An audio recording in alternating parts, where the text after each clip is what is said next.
the tube. If you're new to the channel, consider subscribing, joining the family, give me that thumbs up. It's all good in the hood. Okay, so guys, I know it's been a minute since I live streamed. Well, probably it's been more like a week, but nonetheless, we're back for another live stream. We're diving into Vanormous. We're attempting to beat the rain, as the title of the video says, because we need to continue with our build. We need to continue getting this thing gutted like a freaking fish, and we need to get all of that freaking allergen paluba out of it, and we need to get this thing livable inside at the very least. I also need to get the rust and all that kind of stuff protected on it.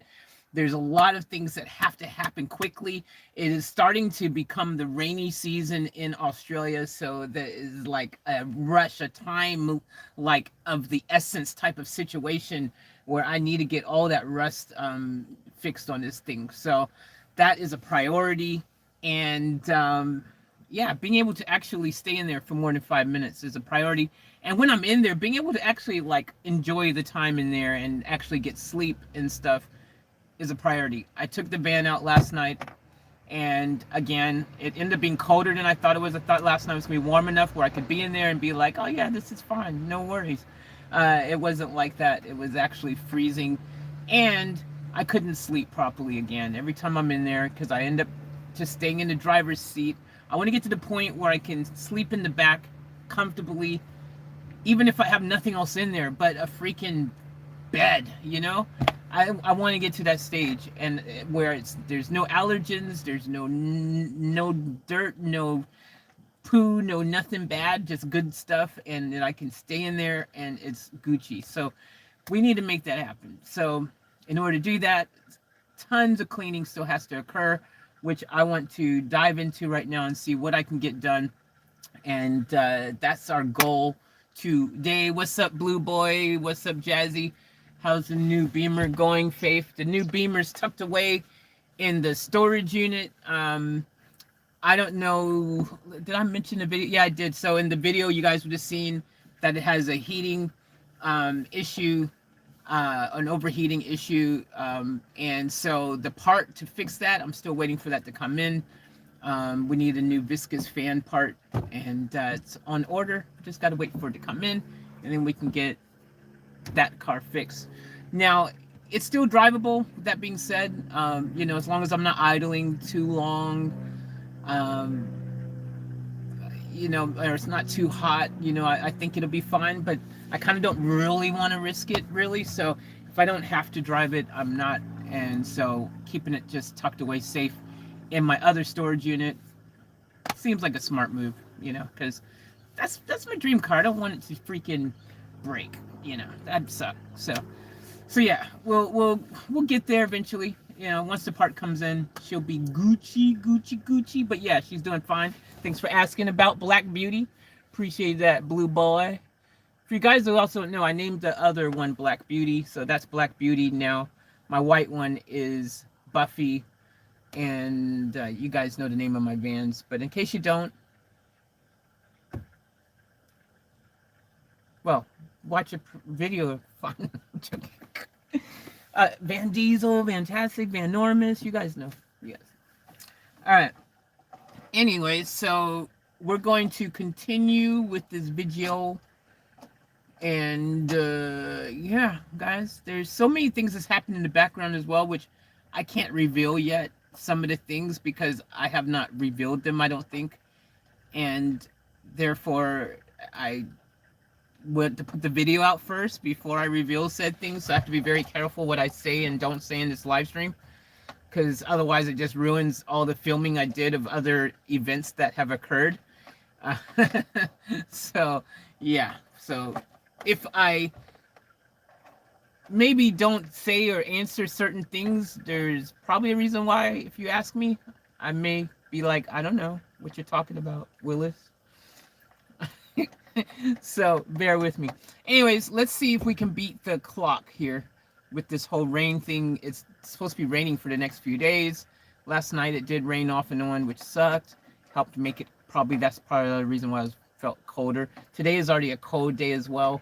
and it sucks because it's like daytime. It should not be this cold in spring in Queensland, if you ask me. This just sucks, and the sky is all gray.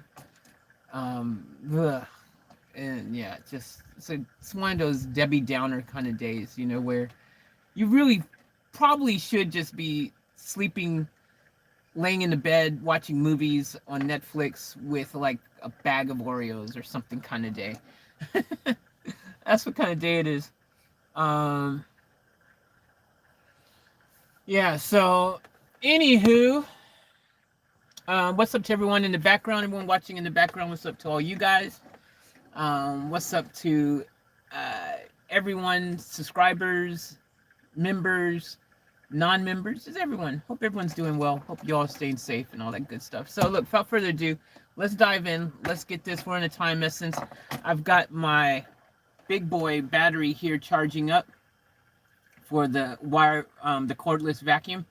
So we're going to use this battery, and hopefully we'll be able to get a bunch of vacuuming done. I also want to just go for it, and I'm not looking forward to it in a sense. But it's kind of necessary, but I'm also like, I don't really want to. But I need to take that wall down once and for all, that barrier. And that's a big step, because once I do that, there's really nothing keeping the back of the van from all the dirt and the dust and the yuckiness, even though I've cleaned up as much as I can, but it's nothing stopping that from seeping through to the front. So it's a big move, but I need to do it if I want to freaking have access to the back of the van from the front. It's something I want. I just don't see the sense of me having a long wheelbase, high roof van that I can't walk all the way to the back of, and from the inside of the van, and access my home easily without having to, I want to go to the back. Okay, I better get out and walk around, which, I mean, it's technically not a big deal, but if you're inside and it's like 2 in the morning, 3 in the morning, you don't have to get out. If you decide you want to get something out the back of your van, you shouldn't have to. I want it to be like my home, like this. This one, I can walk from the front, walk all the way to the back, walk all the way to the front, everywhere in between, do what I want, So I prefer that, I prefer that. So, all right, so let's get into this. I don't know if I told you guys. It might be in another video that's coming up, so I better zip my lips, because yeah, that's probably definitely in another video. So just what? But did I mention that in the? I did, though. I did mention it in the 17K movie. If you guys haven't watched the 17K movie, please go watch it.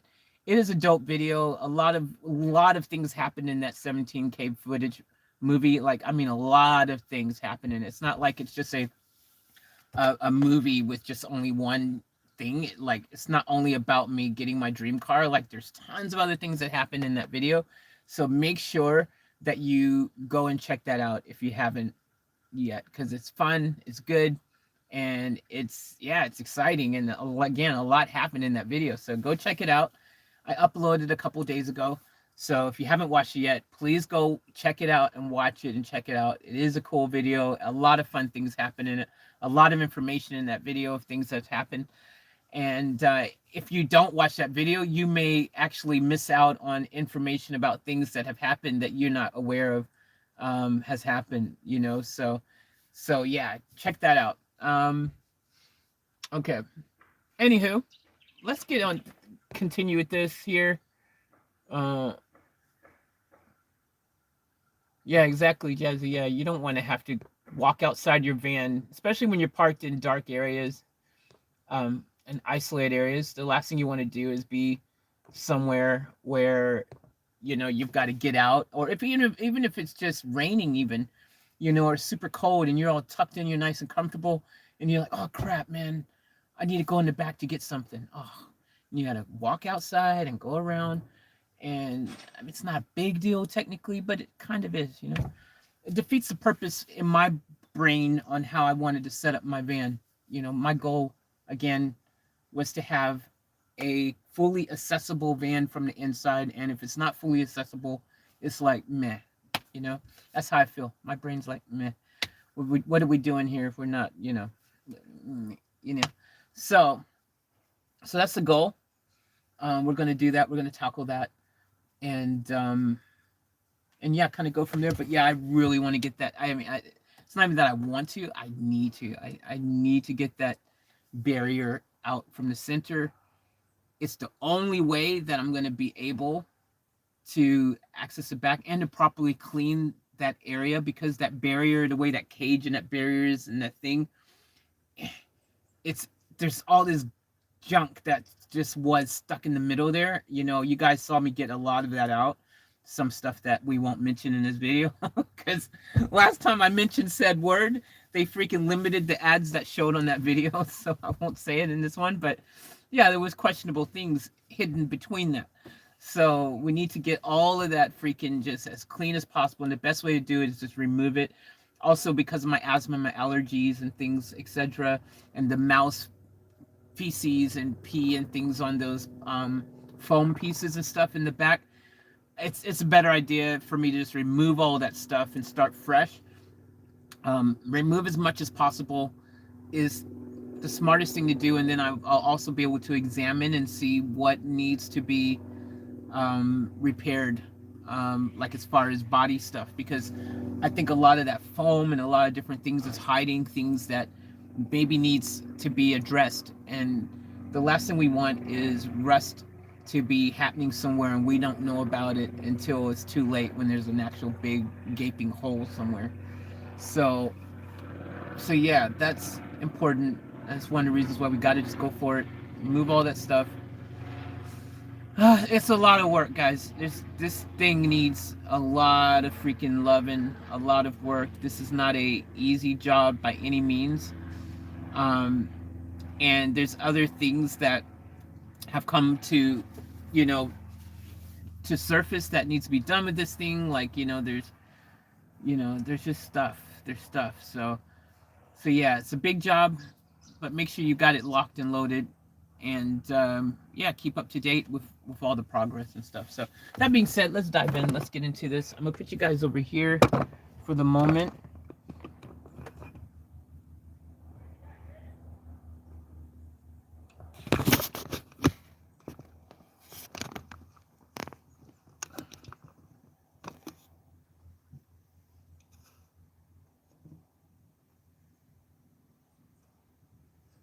All right, so let's see how we go. I'm gonna put you here for the second, but then I'll move you guys inside the other van. So bear with me.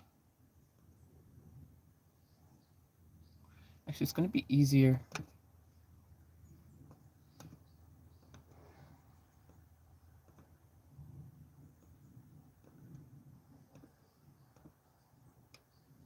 It's gonna be easier if I put the camera this way.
Need to pull this up.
Alright, so now that I've just started this car, the Vanormous, and it's not freaking been started since earlier this morning.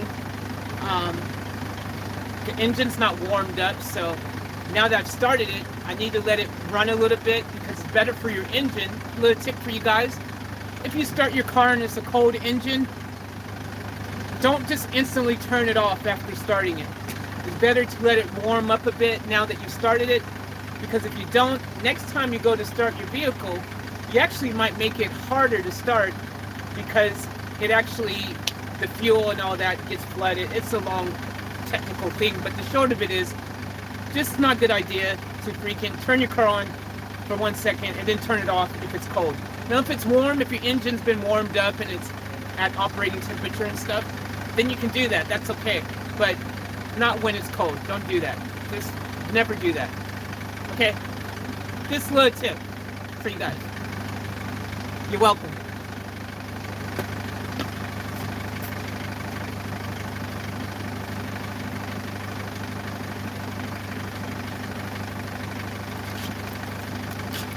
Got these awesome brownie cakes.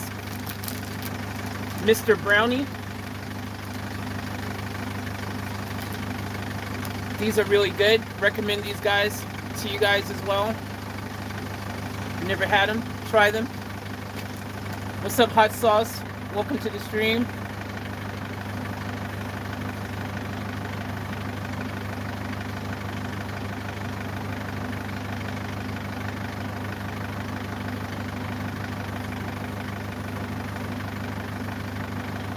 And what's up to anyone else who's in here? If I missed you, I apologize. Hope you're doing well. Yeah, these are dope, man.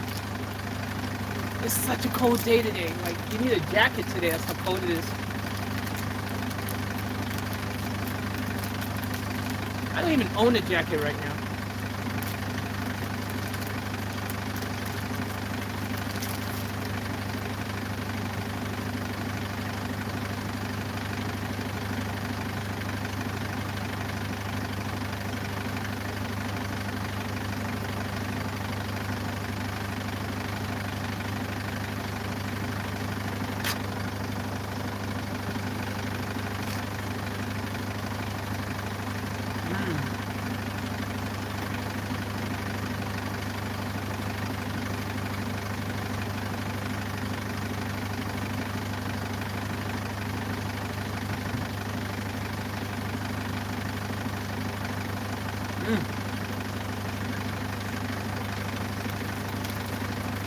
This is my lunch.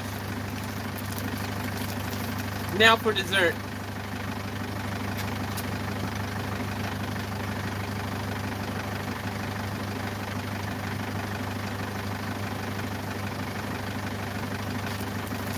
Nothing I recommend. Free from gluten. Little mini chocolate chip cookies. You can only get these from Woolworths. Can't get this from any other place, aka Safeway for everyone back home.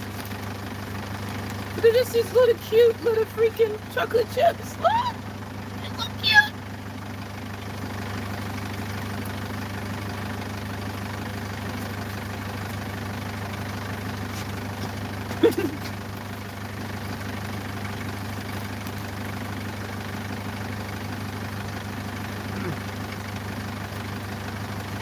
They're good. I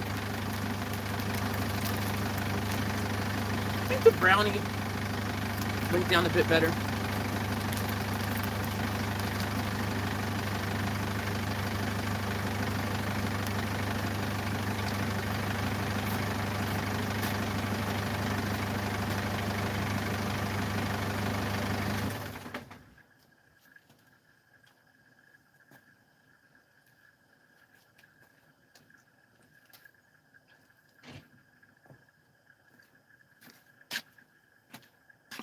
Also, if you have a manual car, leave it in gear, just to be safe. I know some people just pull the emergency brake up. They think it's fine. Your emergency brake, if it ever gave loose, you'd be screwed. So leave it in gear. A little extra layer of protection for you.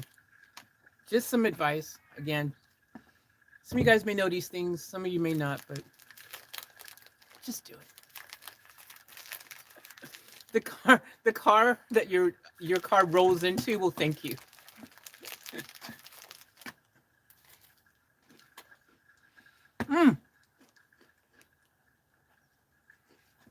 We need to wash this down with some H2O.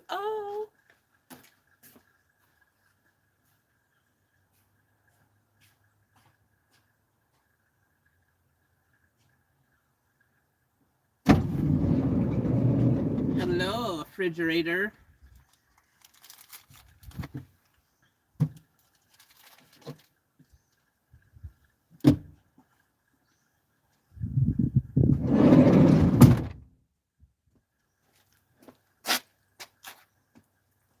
Nice cold H2O. Oh,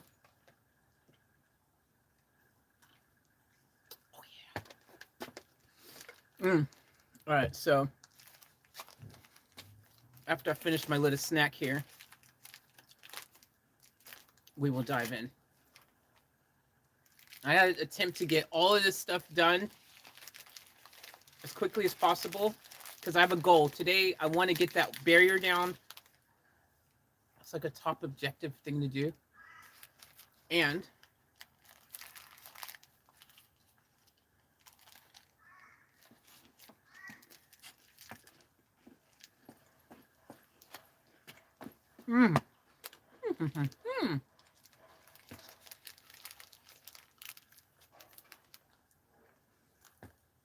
I just recommend these cookies. What's up, Donalia?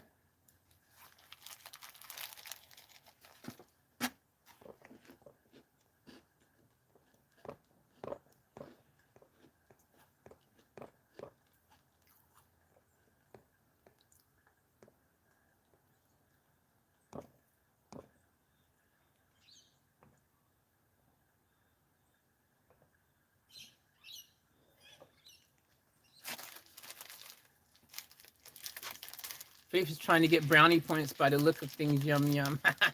Nice one, Blue Boy. Nice one. I see what you did there. All right, let's down these and let's get to work.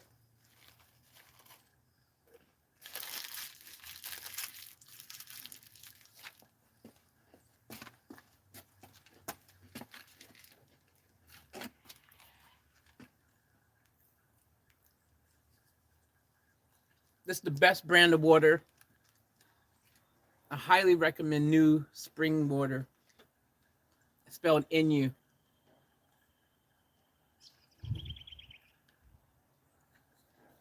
It just goes down so smoothly. All right, so we got our little snack attack. Battery's got 2 bars, so it's close to being fully charged, which is good. Because by the time that's charged, I want to be done with the other stuff. So, all right, we're gonna need a couple things. We're gonna need some tools. I got to figure out how to get inside, and hopefully I can somehow get a wrench in the back side to get that bolt that keeps spinning. Now, cool thing, if you guys missed the other video, see, these are things, if you didn't watch the 17K video, you don't know this happened. I finally got like some sockets that I can keep in Vanormous, so I don't have to take the sockets out of this one every time I keep taking stuff out of here, and then when I need it, it's not there. So I'm slowly building up my tools so that each of my vehicles will all have their own little tool setup. So wherever I am, I don't have to go, gosh, I wish I had this out of, my van or this or that, or you know what I mean? So get you a little, hey, another little tip. Again, I know this is stuff some of you guys probably know, but you don't realize it sometimes until you realize it, but get you a little simple tool kit. It doesn't have to be anything super elaborate or fancy, but have your basic tools, because you never know when you need a tool for something that you could have fixed yourself. You know what I mean? Like the goal, especially if you're out in the wild like me doing this whole living van life, freaking off-grid life kind of lifestyle, you want to make sure that you're prepared for the unexpected, and that as many things as you can tackle and take care of yourself is a it's a smart thing. Like, just be ready for it. Like, take what you can. Really good advice to have, man. Like, so that's my goal. I want to make sure that I get to that level where I can just be super self-efficient like that. Um, I know, little tips here and there. You guys take what you need, and if you don't need it, then just be like, thumbs up, Faith. Yep, got you. All right, but I don't have actual wrenches. I've got sockets. I've got two socket sets now in addition to my original socket set. So that's good. But I don't have wrenches. So we're going to get a couple of wrenches out. Hopefully we'll find the right size that we need. So that's the only way I'm going to be able to access the back.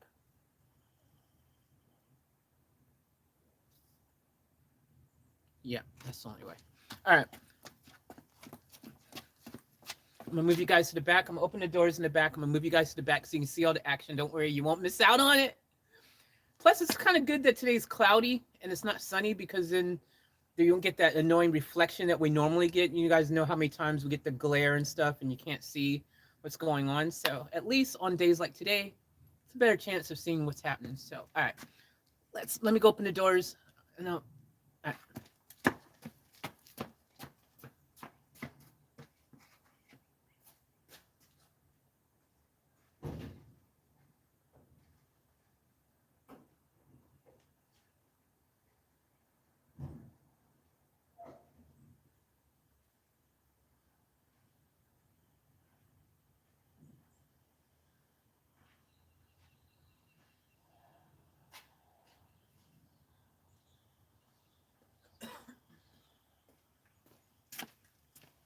I also bought some more water and some cakes and a few things and stuff. I need to put all of that in here as well, because I bought it in this yesterday. And because I didn't have any water on me, and it does not make sense to pay $4 for one bottle of water, when you can pay $8 and get you 20 bottles of water. It doesn't make sense.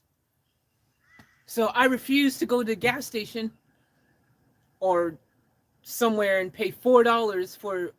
In some place they charge you more for a stupid small bottle of water, when I can go get a freaking whole case from the supermarket for freaking, you know what I mean?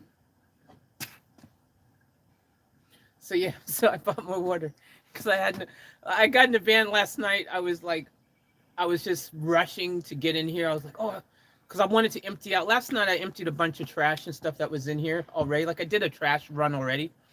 And I had trash accumulated. Like, I cleaned out the beamer and stuff. And today, I still have a lot of cleaning. Like, today is also a big cleaning day, not just for Vanormous. There is, like, accumulation of some empty bottles that have accumulated over here in my hand washing section of Van Diesel. There's a lot of wet wipes that are just stuck in the doors of my cars, because I use wet wipes regularly, as you guys know, during this period of time in particular. But every time when I go to like any of the storage units and they've got like the keypad and stuff, I personally don't like touching the keypad, especially during this time of the freaking existence of humanity. So I use a wet wipe and put my finger, so the wet wipe's protecting my finger. I don't know, it's just something I just do, because I just don't want to touch anything I don't need to touch. So that's my OCD probably, but it is what it is. I'd make no apologies. That's just how I roll. So I'm going to anyways clean up all of those accumulated freaking wet wipes that get stashed in the door panels. I'll show you guys in a sec. They just, it builds up quick too. Like, I literally just cleaned it out like last week in this car. Now I have a whole bunch of them again. So I need to get everything clean again, because my OCD is getting like, dude, like, what's all these wet wipes and stuff building up in your car? Like, I know they're hidden inside the door, but they're there. Like, so let's get that stuff sorted. Also, I would love to give Van Diesel a nice vacuum. I haven't been able to vacuum in here. I have not vacuumed in here since I first got this van was it 6 months? Oh no, that's not true. I did vacuum the one day when we got the sand, but I only vacuumed the front where when I got stuck in the sand and stuff. But the back part, I like always was attempting to stay so super clean and not drop anything and not get it, any lint or dirt on the floor, on the carpets and stuff, because I was like, at the time I didn't have a vacuum, and I didn't want to use a public vacuum like at a car wash in my home on my floor. It's like, it just made me feel uncomfortable because, I'm like, I get, okay, we're adults, right? Like, okay, there's times when I may be unclothed on my floor. Who doesn't do that, right? It's just a normal thing to do. So, I may be, or I may be barefoot on the floor or whatever. I definitely don't wear my shoes in the back of my house. Like, just like you guys probably don't wear your shoes around your house. I don't do it in my house either. So I didn't want to have the vacuum, that everyone is touching, vacuuming up their freaking vomit and poo and whatever else crap that people vacuum out of their cars, and especially the taxis, you see what they vacuum out of their cars. You would never use a vacuum ever again. So yeah, now that I've got my vacuum though, which you guys know if you watch the videos, my little cordless one, which is fantastic because it's wet and dry, and it actually sucks pretty okay considering it's like using those little cordless batteries, the 18-volt batteries. It does all right. So we're going to probably just a little bit. All right, let's get this on.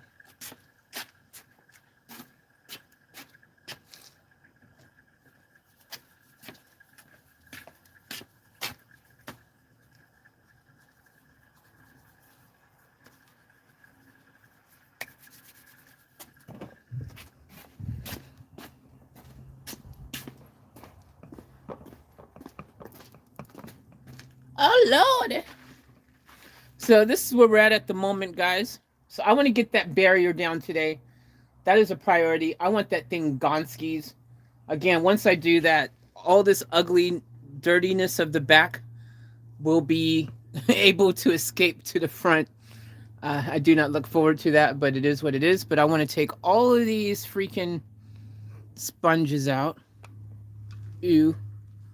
Oh, there's more. No. Okay. That sucks.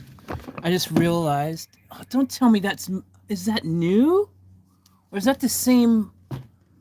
Is that the same mouse one? Or is that new?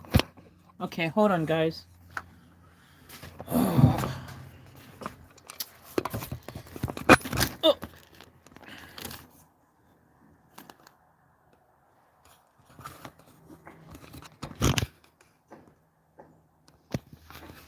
All right, look in there. There's more of that nest. I thought I got all of that out.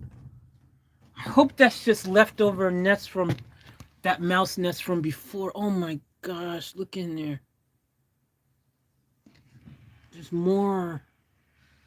I hope that's just leftover from before and not a new nest starting to build in there. I hope the rats are all gone out of here.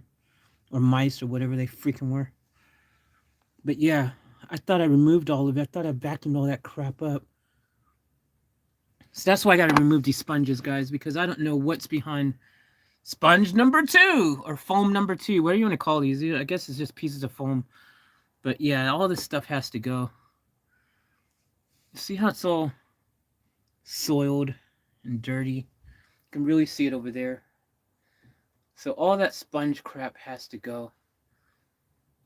Foam crap, whatever it is. And look, you can see all the soilness. It's just, yeah.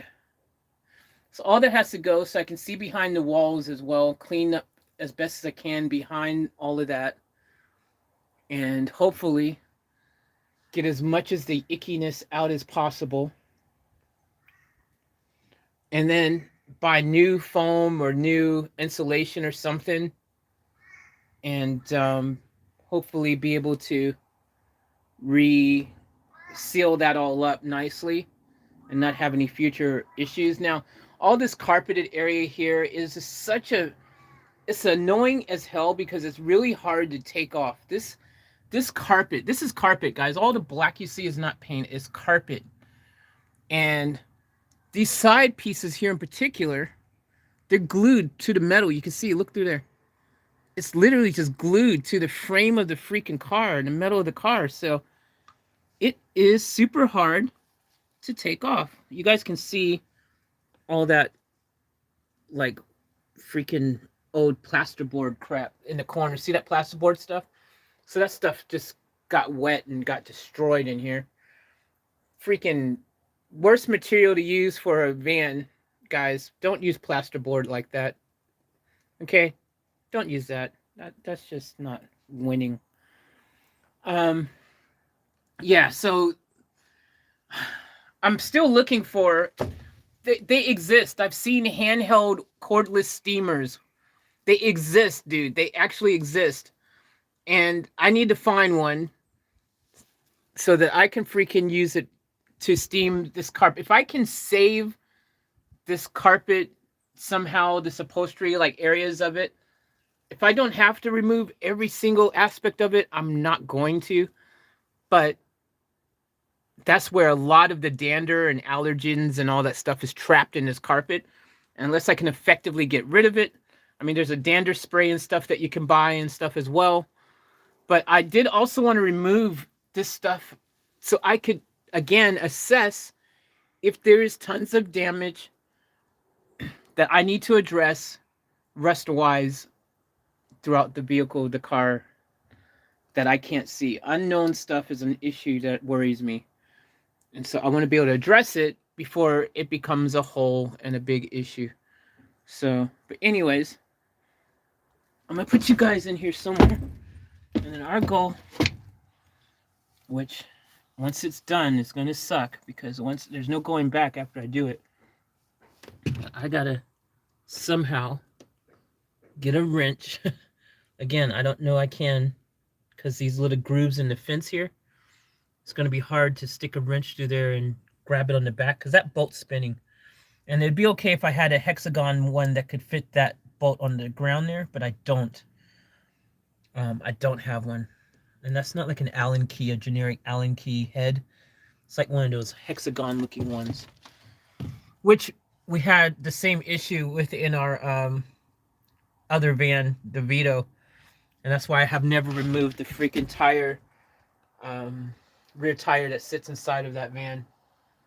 So, anywho, let's see how we go. See, this roof is sagging here. I don't know if that's because moisture had got there, you know, from a roof leak or something. And whatever glue they had on here just wore off from the moisture. I don't know if there's like a more sinister thing going on up there, you know. And so that's why part of the reason I do want to remove all of this if I could. I mean, obviously I can, but it's a pain in the butt to do it, but I don't really want to. But the reason I don't is, well, because there is downlights in the roof already, as you guys can see. I mean, granted, really crappy job of downlighting because you can't change the bulbs without unsoldering and soldering it back up, which is like really weird thing to do. But anyways, I need to remove this. If I can remove this, and the reason this has gotten all dirt, this was cleaner, guys, in here. Obviously, you guys seen it was very clean.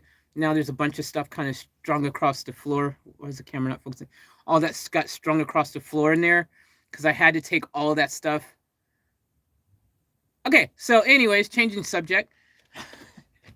That's a future video. See, this is why I didn't want to live stream right now. I knew it's going to be hard for me to live stream without. I have to be very careful what I say stuff. So, anywho, yeah, this needs to go. But I was thinking of leaving the sofa bed here, which for now, because I could sleep on this bed thing here.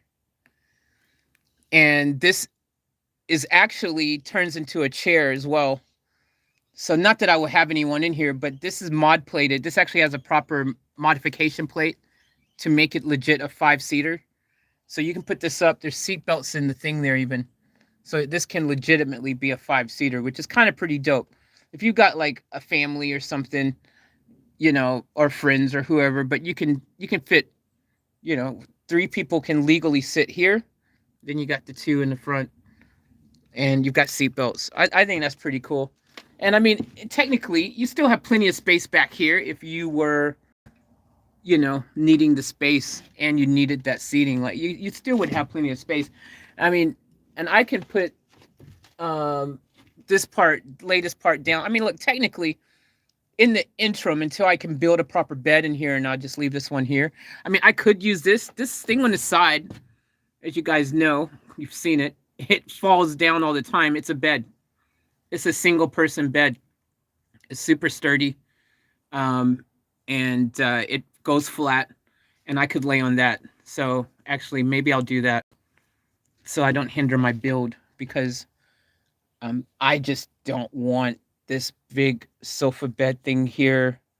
Again, it just ruins my whole plan for the van. Personally, I mean, yeah, I could climb over it. I could freaking army roll over it from the front to get to the back. Yeah, I could do that. I mean, you know, I could do that. I could army roll across and come back here. But if I was going to build a bed that took up the length of the bed, I mean, the width of the van, I wouldn't put it there. If I was going to do it that way, I'd put it in the back, like in Fantastic, how the bed is lengthways in the back, at the barn doors in the back. I wouldn't put it there. It just wouldn't do it. So I don't know. Maybe I can sell that seat, because maybe someone would buy that who'd want to mod plate their Sprinter, and maybe they want to have that seat there, that bench seat, because there's probably someone who'd want it. But it just doesn't.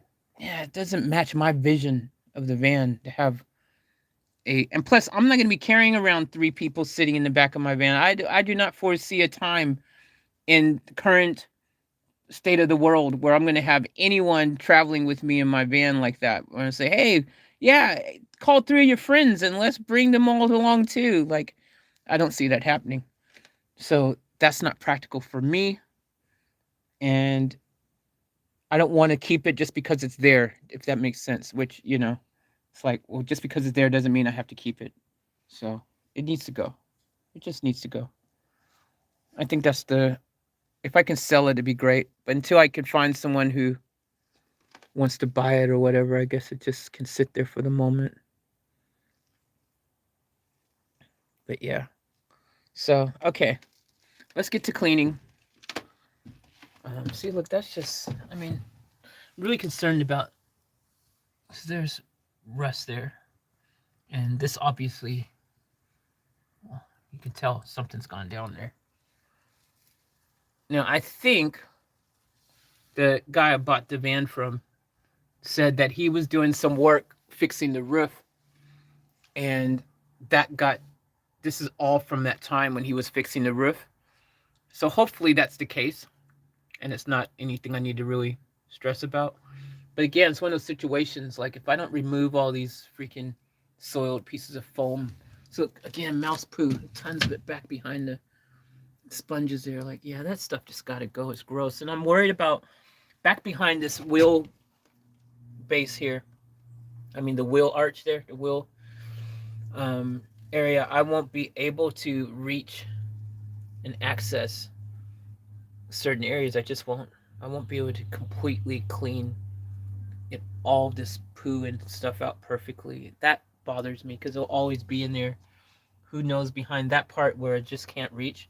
Right there, that wheel arch, right in that area, right between there, going back to there, I will never be able to reach and clean out properly, ever. And who knows how many other little hidden areas. They've come from the front of the vehicle and gone all the way back through there. So who knows how many other areas I won't be able to actually reach. I guess that's what they say, out of sight, out of mind. I guess if you just freaking cover it up and pretend like it ain't there, huh? Until it is, when you've got a hole in your van. But otherwise, all right, enough talking. I need to clean all this stuff. Again, all this stuff wasn't here, and now it is. I did get the blue drop sheet. Shout out to Karen. Karen, a couple weeks ago, was like, you'll get a drop sheet and she donated to get a drop sheet for, we're gonna put on top of this here, on this sofa bed. Kind of a good idea temporarily, so I don't have to lay on all the, like, I've cleaned this thing a couple times, but when you hit it, there's still tons of dust that's just trapped in the upholstery. There's nothing you can do about it. It's trapped literally inside of the upholstery. So I don't have a strong enough upholstery cleaning water system cleaning thing to get all of that out. So it just kind of is what it is at this stage. But all right, let's get to it. I always just like keep looking at this thing going, geez, like, am I sure? Because once I start doing this, there's kind of no turning back. I feel like once I tackle this and start diving into it, it's kind of like, well, it is what it is. And see, like, look in there, man. Oh, see, it's all that stuff just trapped back there, guys. Like, it just worries me. And that plasterboard, see how they covered it with the, I'm worried that that plasterboard is used throughout this entire van. That is worrisome. Because that is just crap. That's the worst material to use. It does not handle moisture whatsoever. It's not moisture friendly. It's just the wrong product to use in here. It really is. All right, let's see if we can get this thing out. It's time to break this wall down. I'm gonna take all these sponges out. And we'll go from there. But yeah, all of this. And I've hosed back here, guys. I've pressure jetted back here. All this. And it's still got so much mud and crud and crap. And I've pressure jetted the hell out of back here. Done twice. And I've vacuumed. And it's still got all this stuff. So yeah. The goal will be, once I'm able to, like, see this? I'm going to sand this down. It's a pain in the butt, but I'm going to do it. I'm going to sand down all this here. And I'm just going to spray it. I'm going to spray it with some rust inhibiting stuff. I'll spray all that stuff down. I'll sand all this down, these wheel arches, paint them so they're not eyesores and ugly. I mean, I will probably eventually build over them, like a little wood kind of box thing to cover it so you can't see them, period. But they still need to be protected with some rust covering, and there's holes in them. Like the duct tape, everywhere you see duct tape is a hole to the outside of the freaking van, guys. Like a hole, not a rust hole, it's like an intentionally drilled hole. But nevertheless, they're there. And they're another worry for me, because they're all holes that actually go outside the vehicle. Like tons of them everywhere. Like there's so many of them. So technically those really need to be sealed up. The only way you could seal those properly is like getting sheet metal or something and welding, over it with the sheet metal to properly do it. But they're everywhere. And when I remove these chains, this is my other worry. See these big chains here? So these big chains are bolted again through the freaking hole, through the van.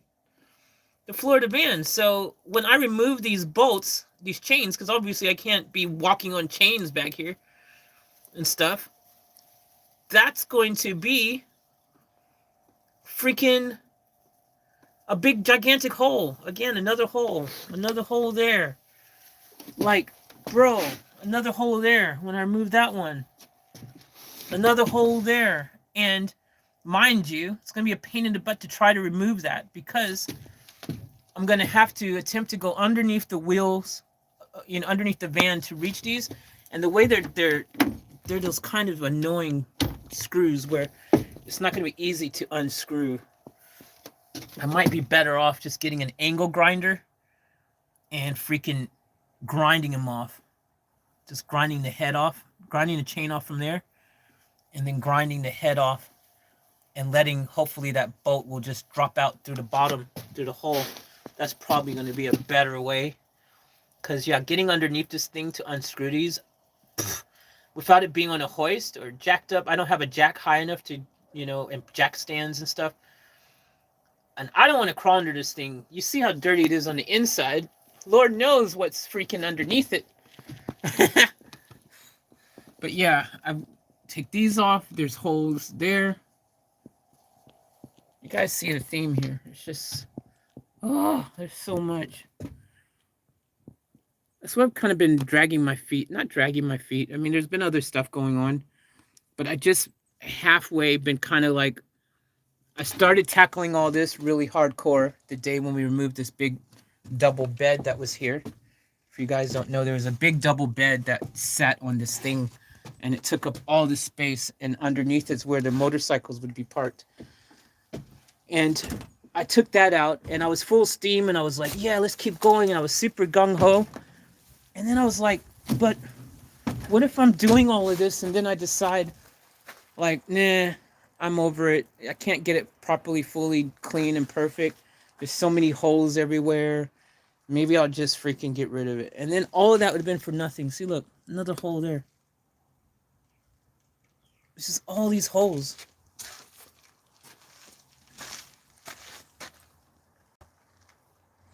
Oh, wait, that's not a hole. That's for the door. I take that one back. That one's all right. But yeah, I'll show you guys. Hold on, I can't get over there. I'm gonna close the door.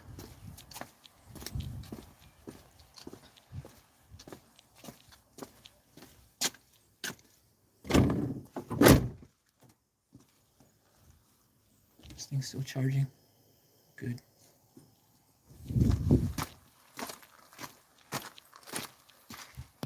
So that's the bed that was in there. That's the frame for it. The double frame. That's that shelf that was in there. That's the wood.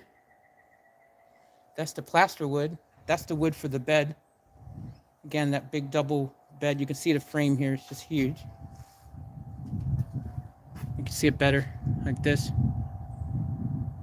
So after I moved all this stuff, and I was like, cool, yeah, we're making progress. You know, I was gung-ho, and then I kind of got just lost in the shuffle a bit, if you know what I mean, because I was just like, I don't know, like,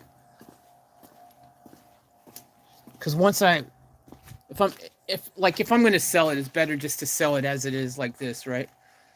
Than me, once I gut everything and sell it, it's going to make it, you know, harder to sell because it has nothing there. Someone else is going to have to start from scratch and whatever. So, you know, it makes it harder to sell.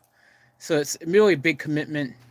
I mean, not harder to sell. I mean, these bands are in demand. People will buy it. But what I mean is, like, it's more attractive to sell with something already there. You know, someone else will see that. Someone else would be, like, who didn't have allergies and things, asthma, they'd see that and they'd, oh, man, that's so dope. Oh, man, that's awesome. They'd be happy with that, you know. What's up, Nicole? Welcome to the stream.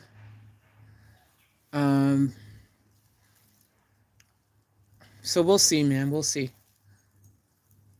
I just worry that this is just that part that you can see there, right? We can see the back part here. This is the other thing that's on my mind that's really annoying me. Even if I decided I wanted to keep everything else, this theme here with the sponges and all that stuff is all the way through the front here, guys. On the side here, there'd be more of the same of this. The freaking, you know, foam crap in the wall. All the way through the front there on that whole side there would be exactly like this. So I would have to remove all of it because from the front of the van, again, all the way through here, the mouses would have been playing, and it's more of this throughout all of that you can't see now. As I said, out of sight, out of mind. You can't see it. It's like, wow, that looks great. It's beautiful. It's perfect. But underneath, this is what's going on. This is what you have happening underneath that. That is not so great, especially for the longevity of your vehicle. You don't want to know that that's what's underneath your freaking vehicle, right? Like, you don't want to know how many other mouse nests there are like that crap that is all the way again. So I'd have to move there. There'd be more of the same. More of the same. So, and there was mouse poo up in there. Again, I still don't even know how the mouse got freaking in there. It's just crazy stuff, dude. They were everywhere. That's what's mad about it. Like, it's not even like they were just in one area and you can go, oh, mouse were only there. Like, they were up in that little freaking storage cubby area as well. How the hell did you get up in there, bro? Like, maybe through this hole here where the downlight's missing? That's the other thing. They were up in there. There's no reason why they weren't up in here. And that's why I'm like, freak, I should remove the whole roof. I'm scared to discover what I'm going to discover when I do. Oh, that's what I'm saying, guys. There's part of me that's like, maybe this isn't the van for me to make my project, because it's just so much work more than I wanted. Like, I wanted to be focusing on the build of the van, not the restoration of the van. Like, I wanted to build up, not have to start, like, you know, building the inside, the bed, this, you know, like Van Diesel, building shelves and bed and power systems and putting solar on the top and all these things. I can't even put solar on the top of this yet. You guys haven't seen the top, but the top has tons of rust, guys. There's tons of rust on the top of this van that I need to freaking address. Surface rust, but it's there nevertheless, that I need to take care of. So it's like, bro, I can't even put the solar panels on the top for power until I fix all of that. There'll be a video where you guys will be able to see images of that. So don't worry. That video, all that image, that's what I'm saying. There's tons of stuff that there's video for that I haven't uploaded and done yet. But you'll be able to see what I'm talking about. So yeah. See, look, you can see right there, you can see the rust. I'm hoping that's mud, but it looks like it could be rust, unfortunately. But yeah, you don't know until you remove all this stuff, which sucks. But I think that's the smart thing. If you want to do it right, you want to make sure that everything is, the integrity of the van is good. Plus, again, see, if it didn't have all the mouse running through here, it'd be a different story, guys. It's because the mouse, the poo, the feces, the whatever else, you know, that's just laced this van. That's why I freaking have the thoughts I have. I mean, I still can't even get to the dash. I mean, that whole dash technically needs to come out. Behind that dash, gosh, who knows how many freaking nests and things are back there even, you know? Who knows? It could be a dead mouse back there, as far as I know. It's probably why the heater's not working. They chewed through all the cables for it. So yeah, guys, this is where I'm at with this thing. And it sucks because I like this van. You know, it's my dream van. It's got the size, it's got the lights, it's got the... And it's annoying because every time I get in here, even no matter how gung-ho I am initially, I'm super like, yeah, let's get in there and do it. Like today, I was all like, I want to hurry and get in here, make this thing livable inside, get it super clean and perfect and blah, blah, blah. Then I get inside and then I realize, holy crap, like, are you sure about this? Like, are you going to ever be able to get this to the standards that you will be happy with for your asthma, for your OCD, you know, for all that? And just peace of mind of knowing there's no dead rats back behind your dash and all these other things. Like, is this really the van? You know, the thing that sucks is these vans are very expensive. You know, to find another one of this size with the dual wheels and, you know, the long jumbo wheelbase and the high roof and all that, to find one that's priced affordably is hard to do. Like, they're, you know, to find one in really great condition, you know, they're super expensive, like way more than what I paid for this one. So that's why I'm kind of like, you know, if I could put the work in and rescue this thing, then it'll be worth it in the long run. But it's just so much. Like, you kind of see parts of the roof there. Hold on. You know what? I'll put you guys on I'll put you on the tripod stand I'll show you guys the top so you can get an idea of what I'm saying. Hopefully I don't drop my phone in the process.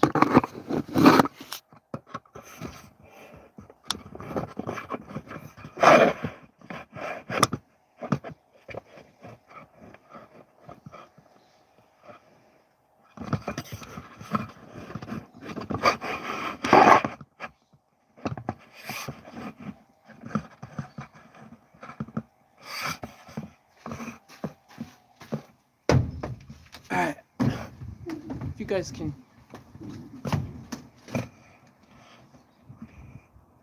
see. I'm shining to the top of the sky.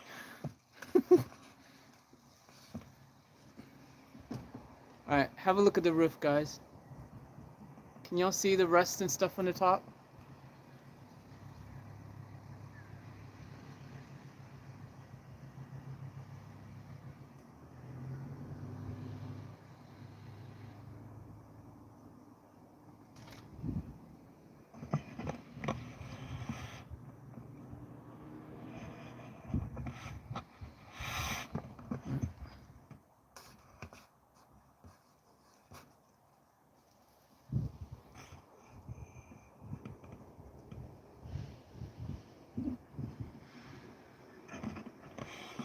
It's hard to see all of it, but in the gutters on the side of the van, the railing, see the little gutter railing things? There's rust throughout all of them.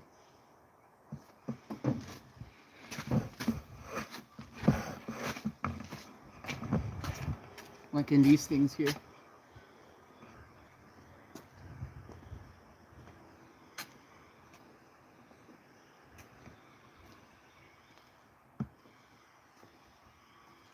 And then we got the top.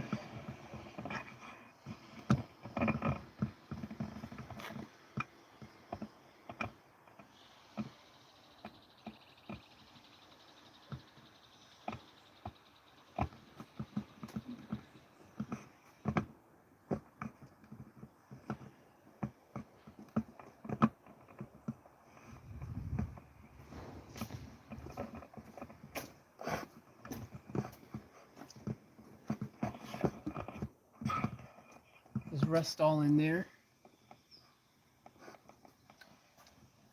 throughout the van. Rust.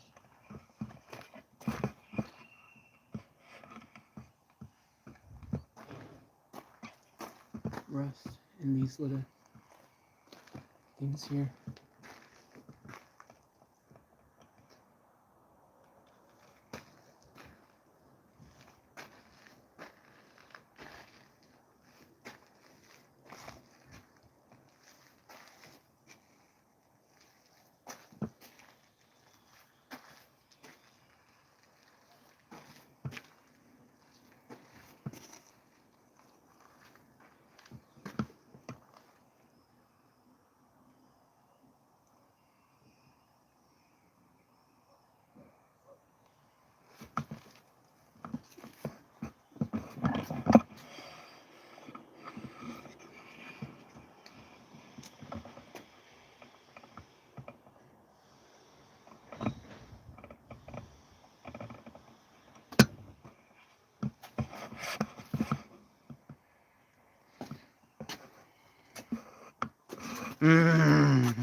Every time I look at that, I question everything I'm doing. Oh gosh, I can't think. That stuff just frustrates me. I don't know. I'm making the right decisions here.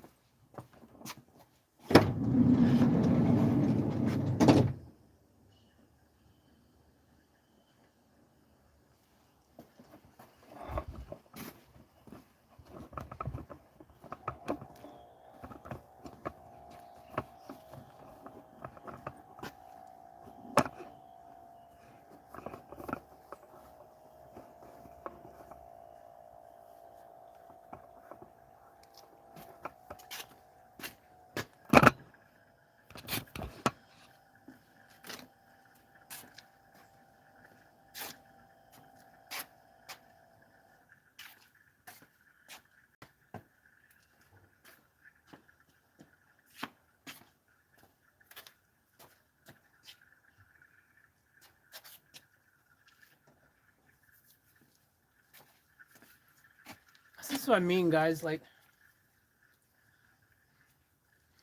I feel super motivated and I all pumped up, and then I start looking at all the rest and all the. I just get reminded of all the little nooks and crannies and things that I know I'm not going to be able to easily assess and reach and fix, and I start getting like, ah, oh, what am I doing? Is this, I'm not like, if I was someone, first of all, I've never done tackled anything like this with rust. Like I've never done anything like this. Is a huge undertaking. It'd be the first time that I've gone and tried to de-rust a whole vehicle like this. And the thing with rust is once rust is there, it's hard to keep it from growing. It's hard. It's really hard to do. And so like usually people, even if you take it to a professional and they do the whole thing and it suddenly looks perfect, 2 years later you're back doing it again. It's hard to freaking, like there's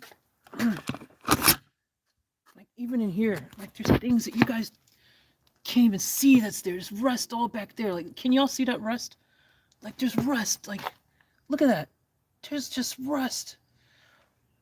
And oh, all through here.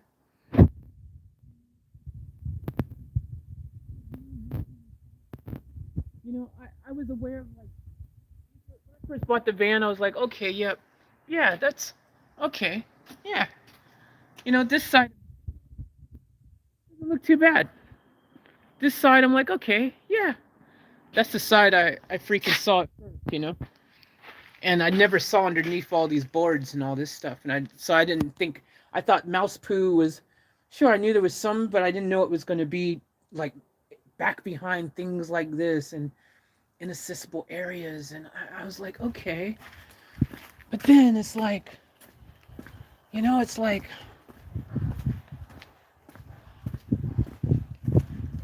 this is, in my brain, the worst rust was on this side of the van. Right? For whatever reason, I thought, okay, that's a pretty bad area. Look at that. Like that's all really bad. I thought this was the worst of it. But I didn't realize until I looked up one day, like, look at that. Like that rust that's gonna be hard to freaking grind out and get to. Like that's not an easy thing to solve, even for professionals. Getting in this little groove here and trying to angle grind all that rust out without putting a hole in the thing, that's the tricky part. You got to hope that it's surface, that you don't have to go too far to get rid of the rust, because if you have to grind too far and it becomes a hole, the only way to fix it is you got to literally cut it off. Well, technically, only way to really fix any rust, period, is to cut it out and to weld a non-rusted piece of whatever there. That's the only way to really ever fix this crap. You can see where obviously someone has painted it before.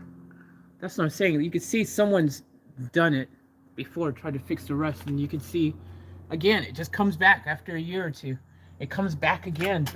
I knew that the door, where the sticker was, that's rusted, like this stuff here on both of the doors. Like this. But I wasn't too worried about the doors because I thought, I could probably find some doors from a wreckers that aren't rusted, if I wasn't able to fix this up well enough. But I thought it shouldn't be too bad. But that was the main things I thought. Then you guys just seen the top of the roof there, and I'm like, oh my gosh. Like, first of all, do you know what a pain in the butt it's going to be to get on the top of the roof and do all of that? And just the time. But the gutters are going to be even harder. Like flat surfaces are easier to sand and do, right? If you got a flat surface, it's a lot easier to sand and work on, right?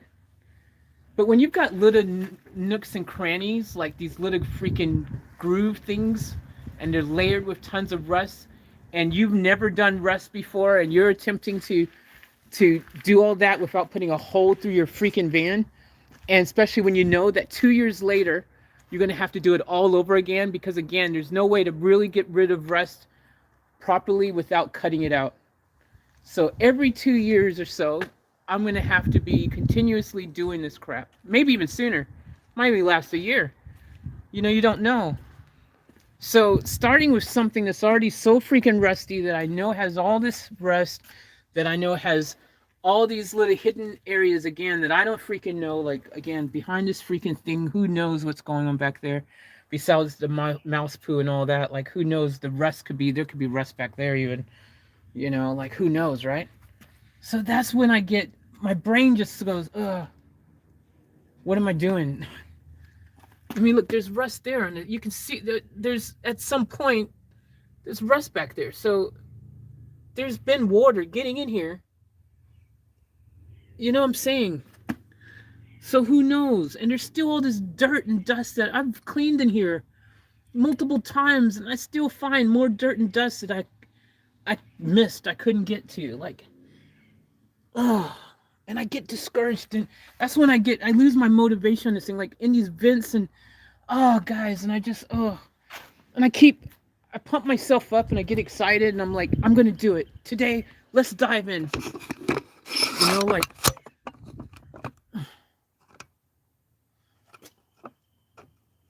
like I get excited. I'm like, okay, today I'm gonna do it. Let's dive in, make it happen. I'm pumped up. Let's do it.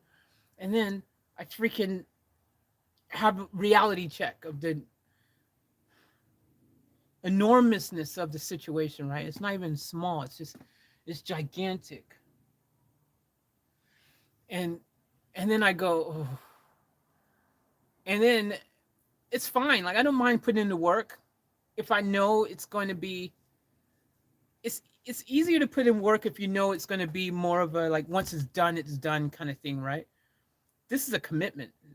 If I do it, that means I've got to do it all again in a year or two, right? Like it's an ongoing thing where I'm going to constantly have to be dealing with the rust of this thing forever. And I don't know if I want to commit to that because I want to move on to new things. If I'm doing builds and projects and things, like I don't want to be constantly having to go back to do one that I've already want to put the tick on and say, well, that one's done. Let's move on to the next one. Next, you know, that kind of thing, right? I don't have to keep every freaking 6 months or a year or 2 years or however going back and having to go through that whole process again. It's just not going to be fun. It's not going to be exciting. I'm not building anything. I'm just trying to fix something. Do you know what I mean? I don't know. It's different when you're fixing something when you think there's a chance that'll be the only time you have to do it. Then if you have to go, yep, I'll have to do this again in 6 months. Like my idea in my head was I was going to start with a shell of, you know, the van that was already kind of good to go. Yeah, I you know, dirt is one thing. Cleaning dirt is one thing. Cleaning mouse poo is another thing. But fixing rust is a whole nother level of commitment. So I just I didn't realize the enormousness of this when I first got the van. I knew there was rust, but I didn't know there was rust. You know, like rust. So and now I'm like, I don't even want to do it. Because now my brain is like, are you sure you want to do this? I'm scared of what I'm going to find when I remove the things I can't see. Is scarier than the things I can see, and that's saying a lot because the things I can see are scaring the hell out of me. So the things I can't see,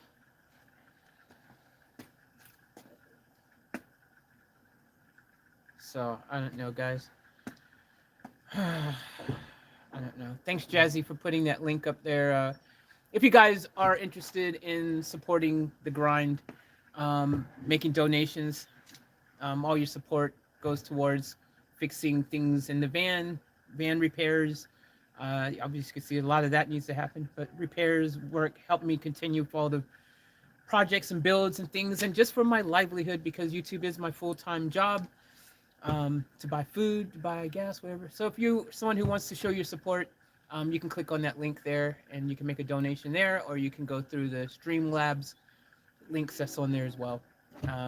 All support is appreciated, though, no matter which way you show your support on this channel, whether through subscribing, through watching videos, through donations, through watching ads, through becoming a team member, through giving a thumbs up, through silently supporting in the background, even through buying merch, donations, whatever, reaction requests, whatever it is. It's all appreciated. It's all love. So thank you guys. And yeah, I really appreciate that. So, but yeah, I got to make a decision. And this is the thing, like my brain keeps, I think I've decided, I'm like, no, I'm going to do it. I'm going to tackle it. I'm going to get into it. I'm going to do this, just whatever. And then I go, do I really, do I really, do I really want to commit to that? And then I kind of lose a little bit of motivation and steam beneath my feet. And I kind of go, I don't know if I want to do that now. So I don't know, guys. It's a tricky one because I love this van. It's my dream van. What's up, The Mask? Welcome to the stream. Appreciate it. And anyone else who's come in, if I missed you, welcome. Sorry if I missed anyone who's come in here.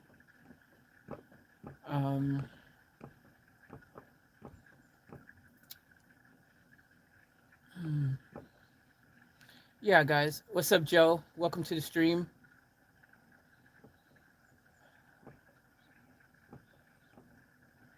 Anyone else who's in here, if I missed you, I apologize.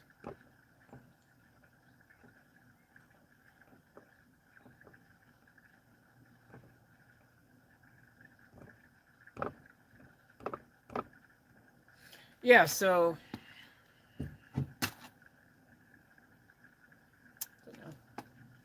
I don't know. No. I got okay. Anyways, there's stuff I can do right now, regardless if I'm keeping or selling it anyways. I guess there's still a lot of cleaning I can do, regardless. So let's just clean up as much as we can clean up. Let's get things as clean as we can for the moment. And I can't decide, dude. I mean, maybe it's actually, it would be a relief. I think maybe that's one of the things that I need to just, instead of me tackling myself, if I could find someone else who could do the job really cheap, a professional, so I know it's a better chance of lasting longer. Maybe that's what I need, a professional. And maybe I can, slowly pay a professional to tackle bits of it at a time. And maybe that's what I need. Maybe that would change it, like if someone told me they had to look at the rust and they said, oh, look, if you were to pay someone to do this, it's probably going to cost $2,000 to probably have someone to fix all the rust around it and stuff, like a professional to do it properly.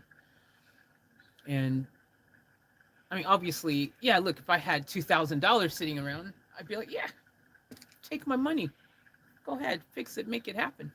But as you guys know, it's not that kind of party here. So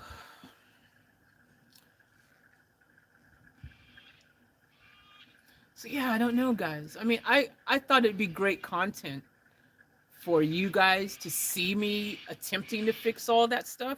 Anyways, that's the only reason. Like, if I wasn't, I think that's the thing. Like, if I wasn't thinking about you guys and the content and stuff of me taking this and fixing as much as that rust stuff myself as I could, and thinking, wow, that's probably pretty dope, right? Like, you guys are going to be thinking, that's pretty dope that she's attempting to fix all that rust herself. Or you might think I'm foolish and think, that's stupid. What are you doing? Get a pro to do it. What are you doing? But, like, I was just thinking, like, it'd be great content for you guys to see me doing it. And provided I can do it quick enough, which that's the thing I worry about. Like, I just don't want any of these rust areas getting any worse, right? That's what I really worry about the most. It's just like, I really don't want the rust to get to the point, because we're getting ready to hit the rainy season of the country here, where it completely rusts out and there's a hole before I had a chance to patch it up. Because this is going to take a grinder. It's going to take a grinder to grind. It's going to take I'm going to need sandpaper, obviously. I'm going to need Bondo putty stuff, to put over it as well. I'm going to need primer. I'm going to need rust inhibitor paint or something first, then the primer stuff. And then I'm gonna need to paint it over it. There's a lot of steps. And then ultimately, I was thinking after I got all that done, I'd wrap it and put a wrap over the top of it.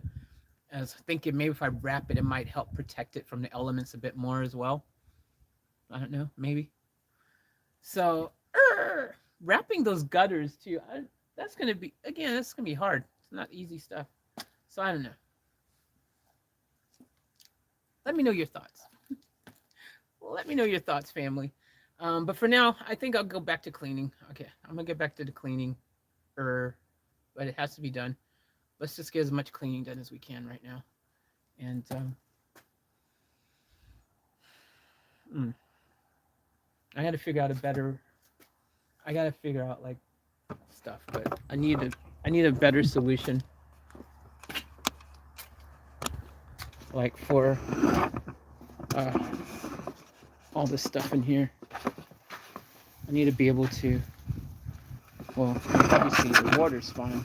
All that water and that bag of stuff. That stuff is going to go into. I know. I can put all that stuff in my storage unit. Actually, that's what I need to do. Okay, we need a trip to the storage unit. There's stuff here that could be sitting in the storage. See, I'm damaging this new quilts and stuff, man. Just being in this dirty ass floor. These are brand new quilts, and everything is just getting damaged sitting here. But I want to get all this stuff out. That's what I need to do. I need to go to the other storage unit. That's where we need to go. Other storage unit. I can keep stuff that I'm not sure if I want to throw out yet, because like those pieces of for the trims for the door, the sliding door, like that big black piece there is for the sliding door. And I was going to keep it so I could get measurements, so I can then copy it, like get a new piece of wood, and it'll be easier to just copy and trace that one on a piece of wood to replace that one. And I was thinking, do I really want to throw that frame out? I don't think I do, right? Because like I said, if I decide to sell this van, it's better I sell it with that frame in here. So I'm wondering if I should freaking lift that big heavy ass steel frame, which was very heavy, to stick it in there and stick it back in the van and take it over to my storage unit. What's up, Batgirl? Welcome to the stream. But my other storage unit, I should say. But the thing is, that thing is already really crowded. There's already enough junk in there. I really shouldn't be adding to the junk in there, really. So I don't know. So there's even like this hood, all these little nicks and stuff, they're actually like they're rusting.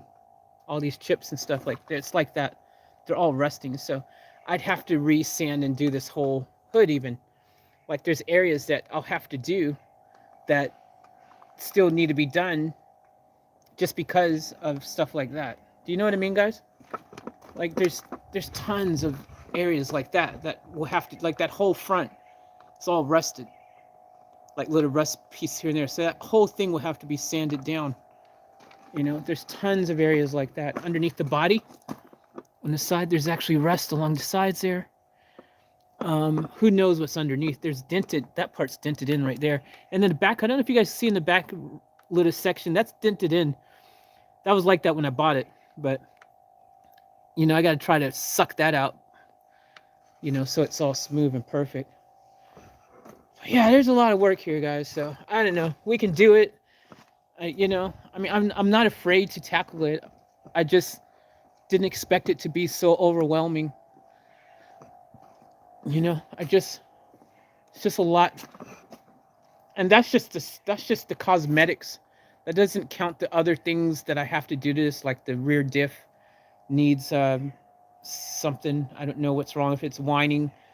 I was told it might just need oil filled, or the bearings oiled or re-oiled, or the oil changed in a diff, or I'm not sure. There's probably underneath even stuff that I can't see, like potentially other rust, you know. I hope not, but you know, there could be. I mean, that part there doesn't look too bad. But you know, you just don't know underneath. I can't, you know, this needs to be on a hoist to really know what secrets are underneath the vehicle. But you know, I need the diff thing. It started having the fumes lately. There's a mystery fumes coming in here now. I don't know what's causing it. Um, it's a real freaking mystery. I have no idea. Um, there was one day there was like you could see something leaking on the ground. I mean, all diesels leak a little oil or whatever. So, but nevertheless, I've seen that happening, and maybe that's what's causing the smell in here. It's not leaking as bad as Van Diesel was, but there's still some leakage coming from somewhere. And I think it's a different part of the engine. Nevertheless, it's happening. That, maybe a manifold exhaust leak. Who knows? I don't know. But I've been able to smell that in here lately, and that's just ew. Um, yeah. Anyways, okay. Let's just dive in and see what we can do here.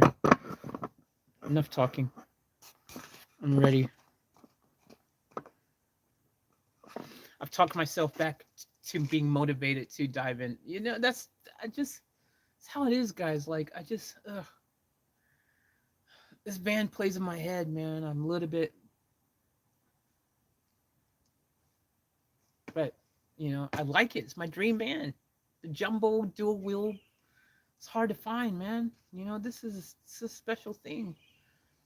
I love it. Drives great. Clutch is good. Um, it's got power. It's got good power. Like, drives fantastic. Like, it's fun to drive, actually. And the other reason I want to keep it, on the positives, since I'm telling the reasons why I'm like wanting to keep it, because some of you guys are like, well, why do you want to keep it with all the things you're talking about, the negatives? What's the issue? Just get rid of it. Well, because there's positives though. Like, it's super huge, so much space for activities and things. It's just jumbo, super size, super awesome, right? It's got freaking the towing capacity on this thing is just a beast, man. Like, I told the new Beamer that I got, guys. I told it. If you haven't watched the 17K video, go check that out, because you don't know what's going on if you don't watch it. But this thing towed it like it was nothing, dude. It was like butter. I didn't even. I've towed lots of vehicles. Okay, I mean, not lots of vehicles. I've done a lot of towing, I should say. I had this food truck, mobile kitchen, big trailer, huge thing, man. Huge mobile kitchen trailer, like the size of a freaking bus. It was huge, right? I'm towing this thing around. I was towing it in my Jeep Grand Cherokee, right? V8. V8 Jeep Grand Cherokee, had a heavy duty tow bar and all that. But every time I went to push the gas on it to tow it, like, I knew about it, right? No matter what I told her, that thing, I knew about it. I could feel the V8's doing its thing and whatever, but I could feel it's like, oh, like this big, like, okay, here we go, let's tow it, right? You could feel it. It's like intense. This thing, you wouldn't know you were towing anything if you didn't go back there to look. You wouldn't even know, dude. I didn't know I was towing anything. Like, even when you start, that first time if you've ever towed anything, that first moment you press the gas and you could feel like like, because it's getting the weight of that back thing and it's starting to try to tow it. This thing, it just was like nothing was back there, dude. It just went. I would not have been the wiser. So, I mean, this is perfect for towing and future things, because you guys know we want to flip cars and do other car builds and all kinds of stuff. We want to have track days. I want to take the Beamer down to the track and do some track events, some drifting events, some whatever events, like. So that this thing is perfect for that. It's perfect for that, and it's perfect for having a lot of space and room. And that's when I get excited and I go, oh, no, I got to keep this thing. It's got everything I need. Yeah, I need some loving, but boy, oh boy, like, this is a beast, right? It can tow it, and then I've got space to live inside and do my thing and have the perfect setup, my dream setup in there, and have my studio and everything set up. Like, it's got the space to do all that. And then this is when I get excited and I'm like, okay, yeah, it's worth the sacrifice and the work and the commitment and whatever it's going to take to get it done. Let's just keep it and go for it. That's when I get all pumped up, because I start thinking about all the positive things. But it's easy to walk in there and suddenly all the positive things you were thinking about it to suddenly go, oh yeah, right. Reality check. Oh. So Fat girls, I understand you know what you are doing, but that fume issue is too scary. Yeah, it's scary. I'm used to it though, having to deal with mystery fumes and stuff. Every time I am in there though, I do bring my carbon monoxide sensor so that carbon monoxide being the one that can actually kill you and you can't see it and you can't smell it. It's the fumes that you can't see and smell that are actually scarier than the ones you can. The ones you can't see and the ones you can't see, the ones you can't smell are the scarier fumes than the ones you can see, the ones you can smell. Ironically, so. But yeah, it is a concern. Obviously, it's not a good thing to be smelling stuff like that. Obviously, um, but yeah, I guess one day at a time, right, guys? I mean, it is kind of what it is. I make a commitment to I got to fix her or not. See, I wish it was like my Vito here. I was really impressed, right? Because this Vito, no rust. Well, I didn't realize at the time I didn't see any rust initially, but I have come to discover a little small rust, which I will fix at the same time when I start working on this other rust. There's just a little bit in, where's the hinge? I can't see if I can, hold on. So a little bit there. Not much, but just a little bit. Right there. Right there. Right there. It looks like because someone's obviously backed into something before. You can see that was like it when I bought it, but someone's hit something. That's probably what's caused that rust. But there's rust on this hinge there. But other than that, this thing is clean. There's no other rust, guys. Like, I'm pretty blessed. Like, there's no other rust on this thing, right? Well, actually, hold on. There is some on that corner there. There's some right there. But just a small amount. I don't know if you guys can see that. A little bit right there. And just on the same right there. But it's like small, right? Like, there's no other rust, though. Like, everywhere else, this van is clean. Like, there's no other rust, dude. Like, this thing is super clean. Even the rest of the roof, the top part, there's no rust. Like, so, so I do want to, on the flip side, I do need to take steps to protect this thing from rusting. I do want to start doing some preventive measures to protect this from rust. So I got to figure out what that looks like. What is the best way to protect this? I mean, obviously you could put like a ceramic coating on it and stuff. I think the best way in my mind is once you fix all your little rustings and then you primer it or paint it or whatever you're going to do, I think the best way to protect it maybe is to vinyl wrap it. I think the vinyl wrap will add a layer of protection to keep the water and stuff at bay, moisture. I mean, if you do it right, if you wrap it properly, no moisture will get underneath the wrap itself. So that could be a way to protect it, especially from like the salt. Because that's the problem in Queensland. Like it's the salt. It's all the salt and stuff that is the issue from the water. The salt water stuff that does it. So, all right, let's do some work. It's 4:18. All right, let's see what we can get done there's some stuff I definitely want to get done in the next freaking 15 minutes. So let's see what we can do for 15 minutes. So I'm gonna bring you guys with me. Close this door.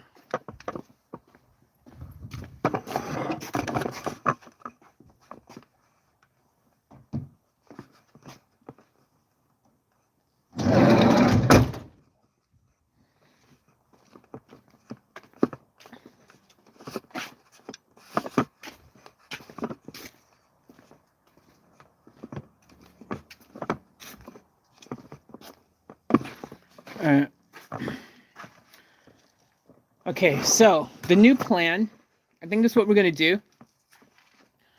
If I'm going to do it, I might as well just freaking do it, right? I mean, it needs to be done. If you're going to do it, I just need to tackle it and do it properly, regardless of how daunting it may be. So I think plus again, I can't breathe in here, guys, just because of my asthma. So we're going to remove all these foam pieces so that we can see behind the wall, the walls and stuff. I'll put them all in a bag, trash bag, and I probably won't keep it because they're just so soiled and yucky. It's just not healthy to even keep it. I don't see the health benefits of keeping that. But we'll find some new foam, new things once we get all the surface stuff done. I just need to tackle it, clean all this stuff up the best that I can, get everything as clean as possible, then do some rust protection stuff. And the good thing is I do have my other van, that's the positive in this. So I will say this, guys, right? So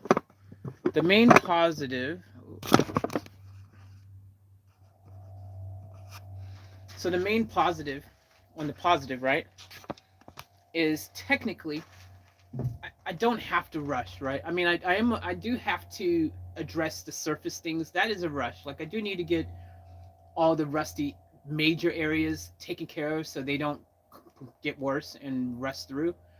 But overall, like I don't need to do like I did with Van Diesel when I first got Van Diesel and I had to move in instantly because I was living in there and I had no choice but to live in the freaking van as I built it up.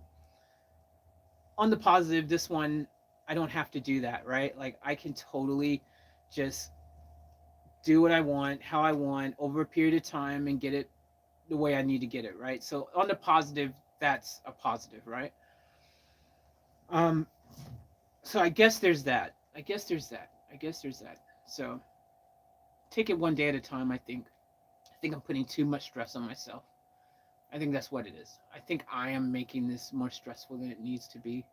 And I'll just tackle one thing at a time and just do what I normally do in life, just one day at a time.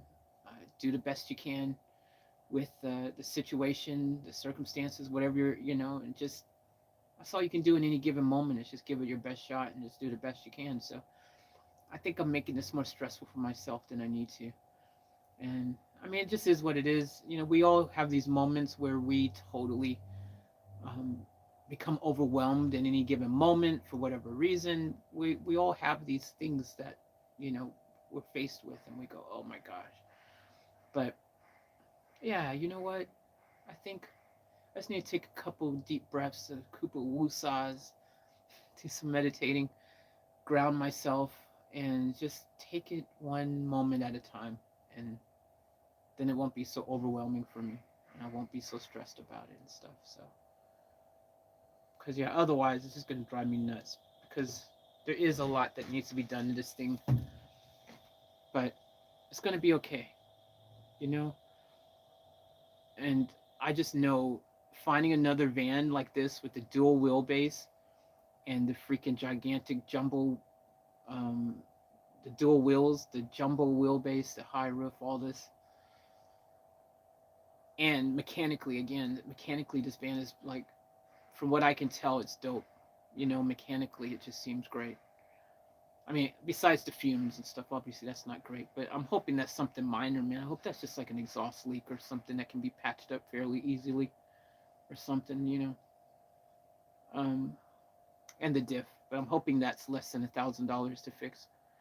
I'm hoping that's just going to be like an oil change for the filter, not the oil in the front, which does need to happen. So I need to do an oil change in this vehicle, but just an oil for the diff thing. So, all right, I feel better now. I feel better. Yeah, this has been really good for me. I feel much better now. And you know what? I feel great. And now I feel fantastic, actually, because I need to talk this through with myself. I'm glad I did. Thanks, guys, for letting me talk to you guys about this. Because now I actually have a bit more peace, even though it's still, but just gotta execute patience. I usually want things done yesterday, you know. I just gotta take it for what it is, be patient, do the best I can, and when it's all said and done, if I can breathe in it, if it's fantastic, if it's good to go, then hey. If it's not, then hey, it is what it is. You gave it your best shot, you know.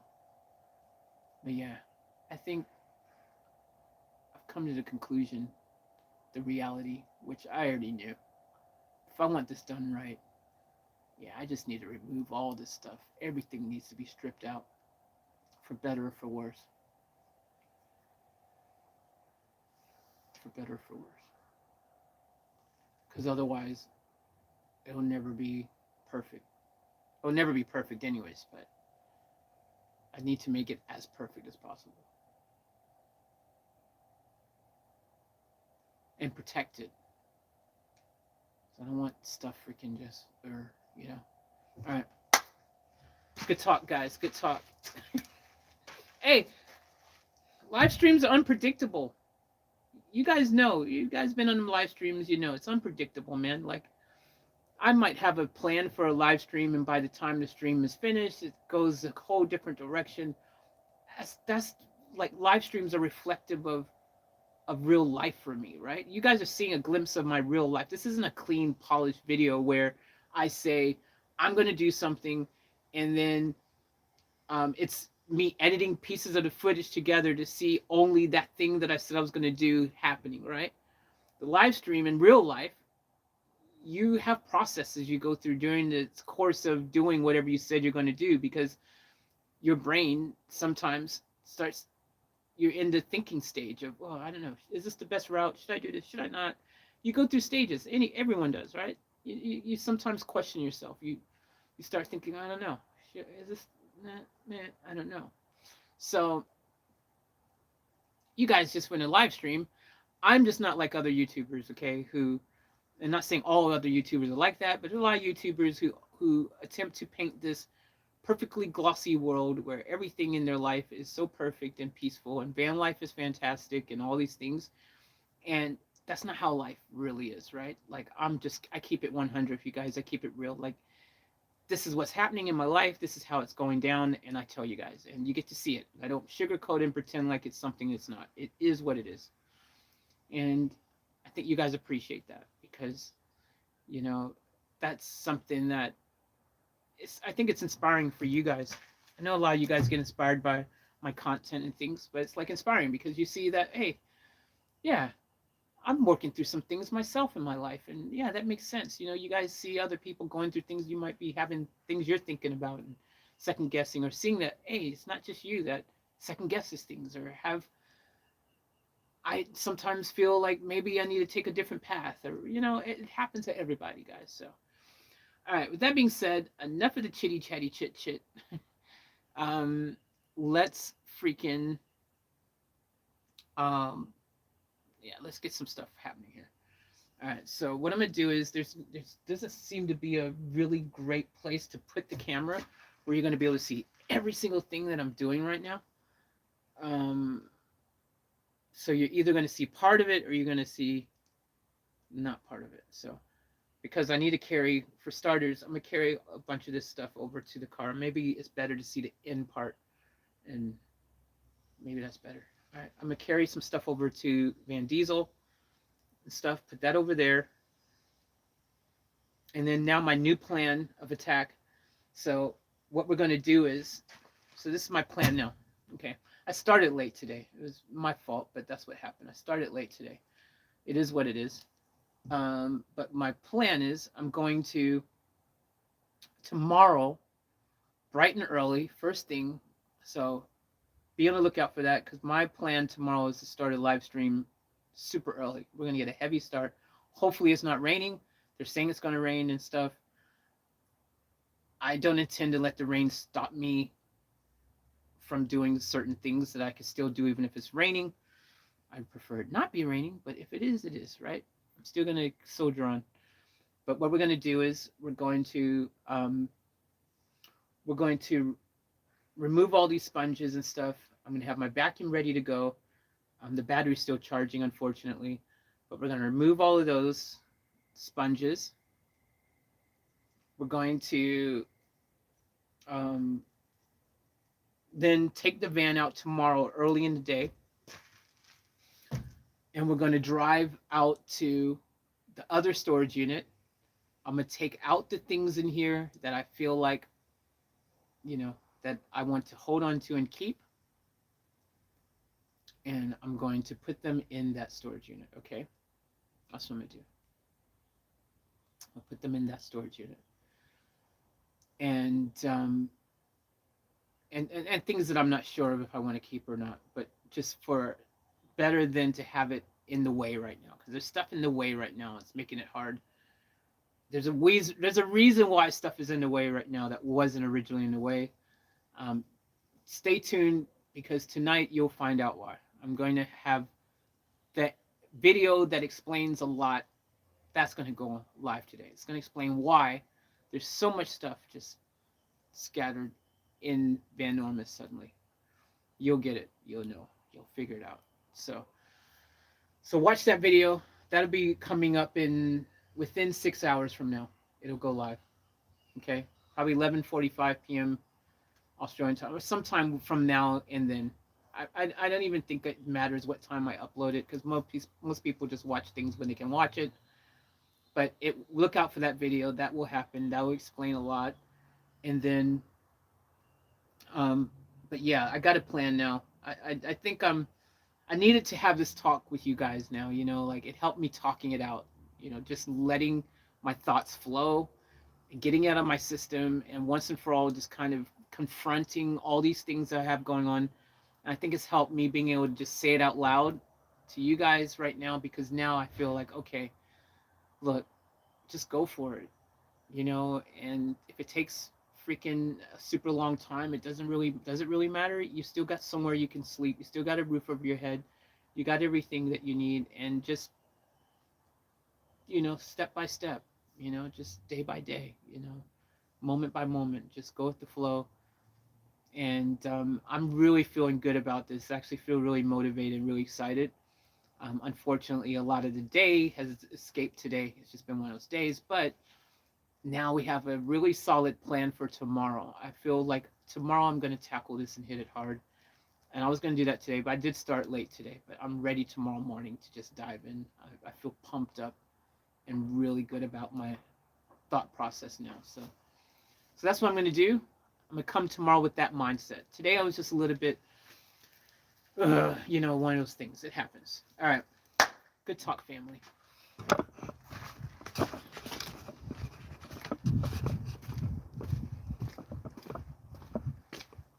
All right. So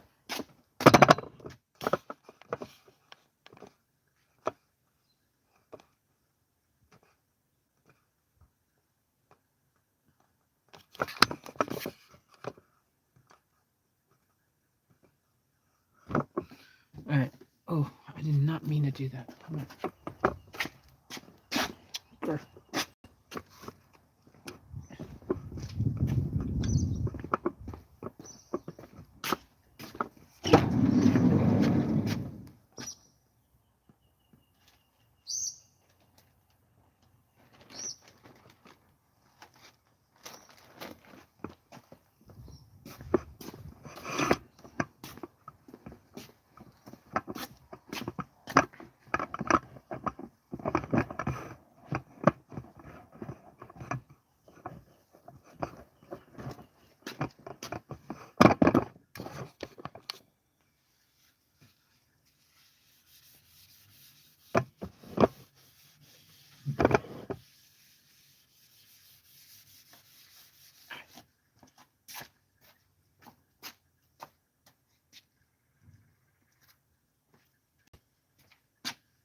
Also, I will reveal this thing to you guys who are in the stream right now. You guys probably already know this. I've mentioned it before. There's a possibility that this vehicle here, this Mercedes-Benz, is like a 1985, I think, or 86, something in the 80s. This might be a project build coming to the channel. I'm currently waiting to hear back because this was abandoned here. So this has basically been abandoned. So I might be lucky enough to score this thing really, really cheap, maybe even free, who knows, because it's abandoned. Like you can see the window's been this window's been open like this apparently for like a year. But look how clean the interior, even with this window open, the interior is still in, like there's no cracks in the leather or the dash. You know, even though this window has been open for like a year, because it was covered at one stage, but see, it's been abandoned. So the owners of the vehicle never came back to put the cover back on top of it. And the people who own the storage unit, I guess, were like, well, it's not our vehicle, so we're not going to put the cover back on it. It's on you to cover your own vehicle or whatever. So it's just sitting there getting trashed by the elements, abandoned, and it has potential, man. Like this right here could be a cool little project. Apparently it runs even, so I don't know. This was damaged here from stupid someone with a caravan apparently reversed a caravan back into this and damaged this. So this was perfectly flawless until a caravan freaking did that. But apparently, you know, that's what the caravan did. And that there. So that sucks. But the potential here, man, like I see the potential. I see, when I look at cars like this, I see what they can be. You know what I mean? Like I see the potential. So this could be another build that's going to happen. And see, this is the kind of build, like, see, this is different, right? Like I go into this kind of build with no expectation of anything, because like I know, like cosmetically I can see, like obviously this all needs to be, there's oxidation, paint oxidation, but you'd be surprised what you could detail with a good amount of detailing. You could bring back a lot of this, surprisingly. I've done it before, so like I have detailed using an electric buffer and cutting polish and things, and have been able to bring back a great deal of paint that looked like that from the oxidation of the sun, paint fade and all that, and made it be able to, you know what I mean? So I don't know how far gone this paint is as far as achieving that, but this is the kind of project I would go into knowing that, okay, yeah, you know, there's probably a bunch of unknowns from a car that's been sitting for, like, this thing's been sitting apparently for like 6 years or something crazy, just sitting here. So, you know, it would need a lot of work and stuff.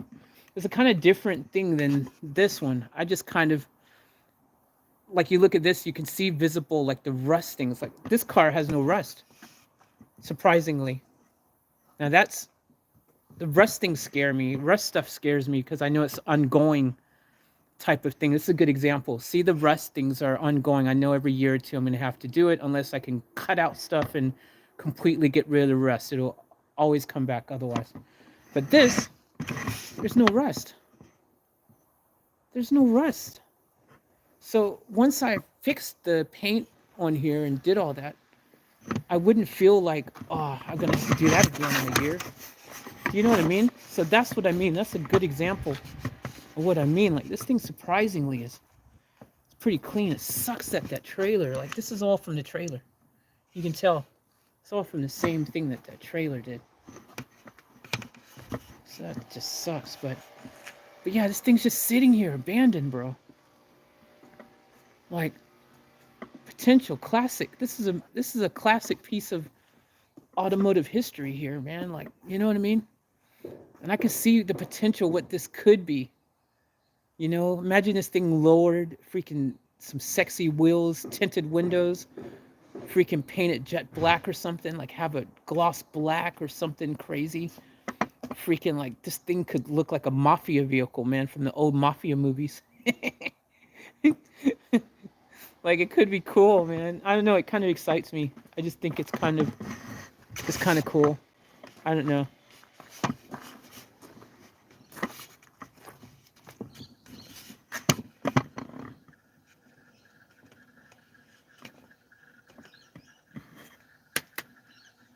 All right.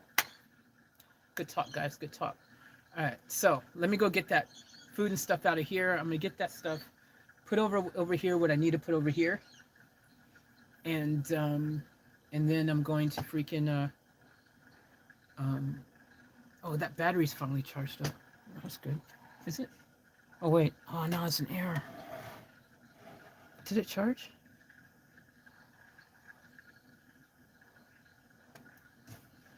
I might have an error.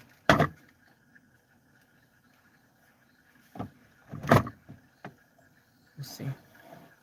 Until if it actually charged or not. No, it's charged. Sweet, it's charged. Hell yeah, brother. Alright. Fully charged now. That is awesome. I gotta figure out where the other battery went. There's another one that I want to charge up as well. Okay. Let's get to this. I'm gonna put you guys. I need to put you guys over here. Just so I can have more room for you guys to see what I'm doing. You guys can see me.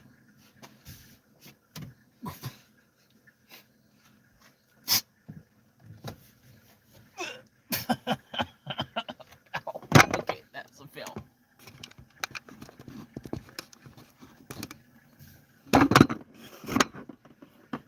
Oh, why did it turn?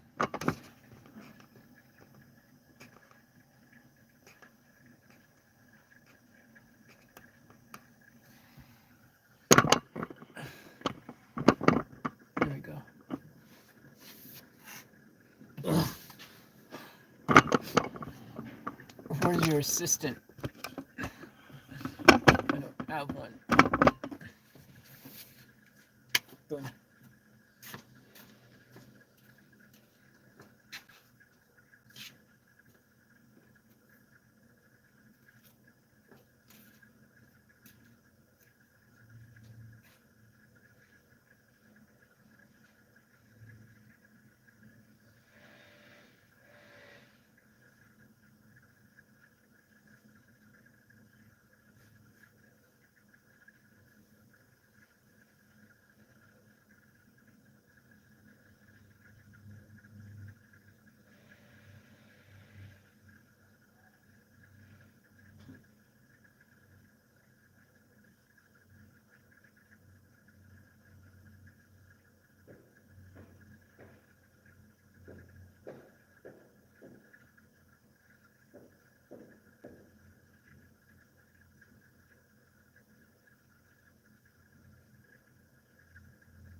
And the other thing is, I haven't eaten today yet either, so there's that. Like, I think once I eat some food, I'll feel. I mean, I had just those cookies earlier to munch on, but I haven't had proper food, so that game changer. I really want some of that.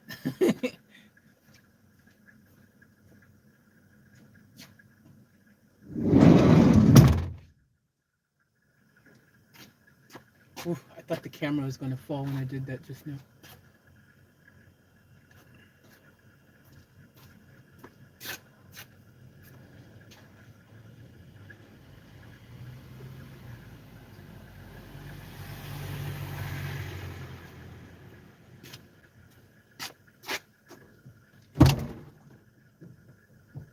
Actually, might be a little close this door. Where did I put the key at? Put that in ignition.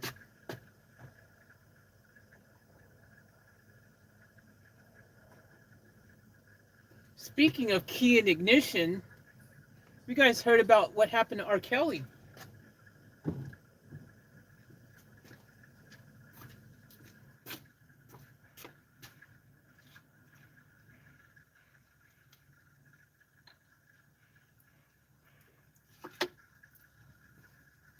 I think they finally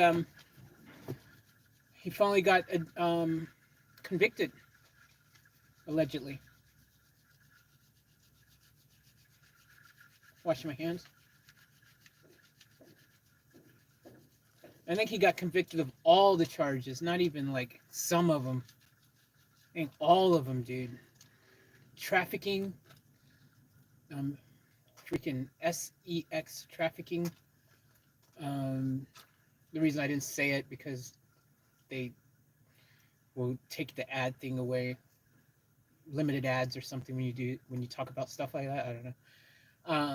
But that. Then there was what else was there? It was like a bunch of list of things, man. Like freaking, was it racketeering maybe or something? I don't know, man. There's a whole bunch of list of things. You guys can go online and find it. But yeah, he got freaking done, man. That sucks, man. Because R. Kelly, freaking, right? Legend, was a legend. Freaking one of my favorite songs of all time that I always used to love because it's such a positive song and a beautiful song was I Believe I Can Fly. I believe I can touch the sky. I think about it every night and day. Spread my wings and fly away. I believe I can soar. I see me flying through that open door. Or whatever it goes after that. Is that how it goes? I forget that last part. And open through that open door. Open door. I believe I can fly. I believe I can fly. I believe I can fly. Oh, and I believe in you. If I can't see it, then I can do it. If I believe it, there's nothing to it. I believe I can fly. I believe I can touch the sky. I don't remember the words, man.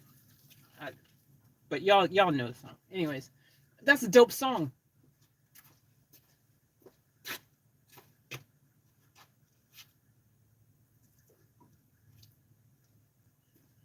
I think about it every night and day.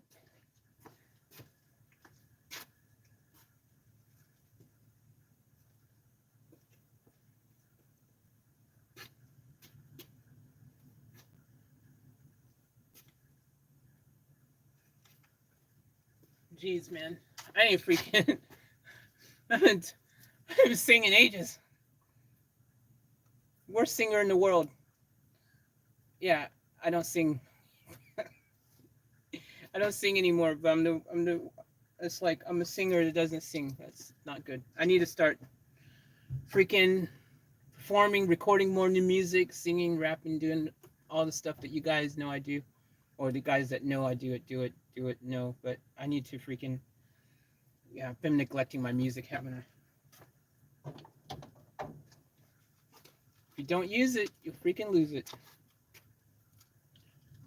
Freaking. That being said, I'm always ready though. Freaking. If I got to perform right now, I'm ready to do it. That's part of being professional. Just got to be ready. Drop of the dime. Let's go. Might not sound the best, but I'll still do it. Like, hey, I haven't rehearsed in a while, but hey, I'll still go for it. There's a good chance that the crowd might start throwing freaking tomatoes at me and stuff, but I'll still go for it.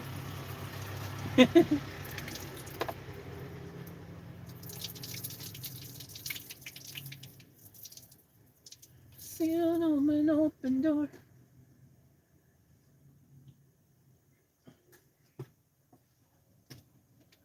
Oh.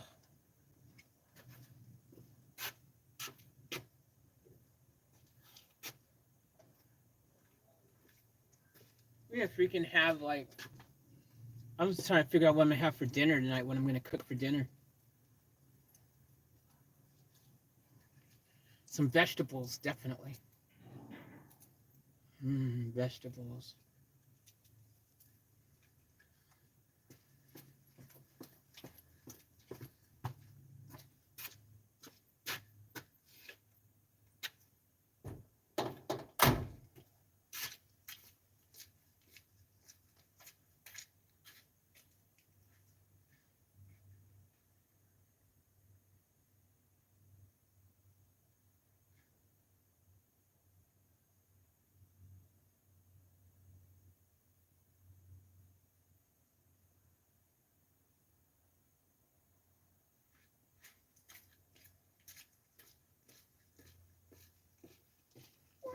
Oh.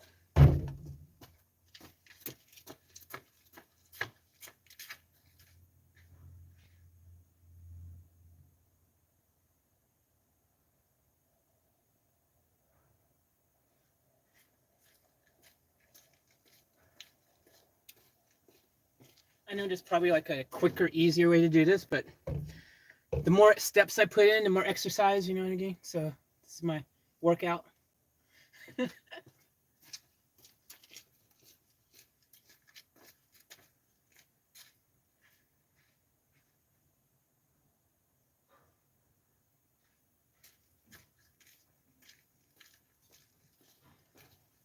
Besides, you guys who watch the channel know I normally don't do it this way. Normally, I'd be in Van Diesel and I'd do my groceries and stuff here. But guess what? Last night, since I was in the supermarket getting freaking water, it's like, well, I might as well get a couple other things while I'm here.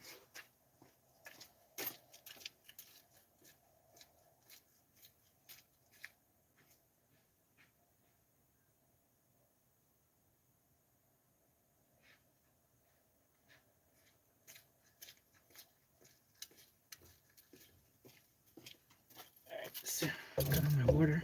Then we put in here.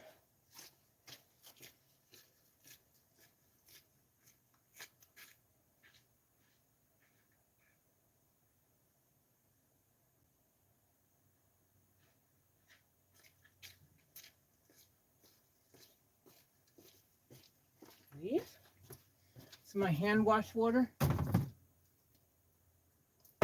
It's like my sink, kind of the easy sink water wash stuff there.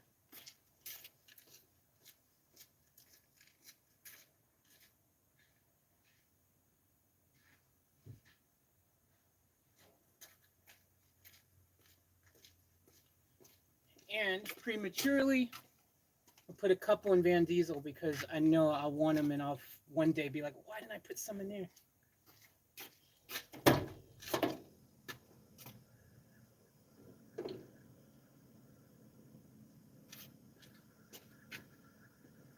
Cool.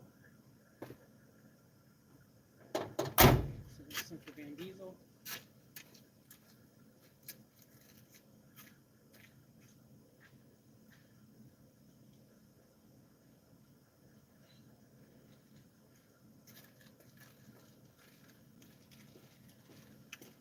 So that's those cookies.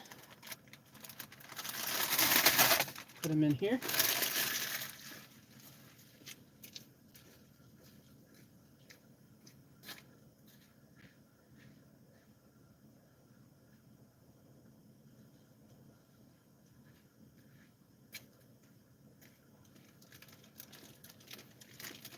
The brownies.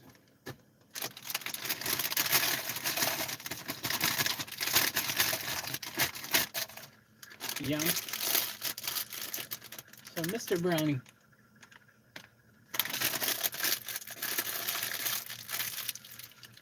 Ziploc bags. My bag of choice, Hercules. Ziploc's a brand back home in the States, but they've got Hercules here. Hercules, Hercules. I always buy more. I go through these so quick. You know, they're for everything. Boom.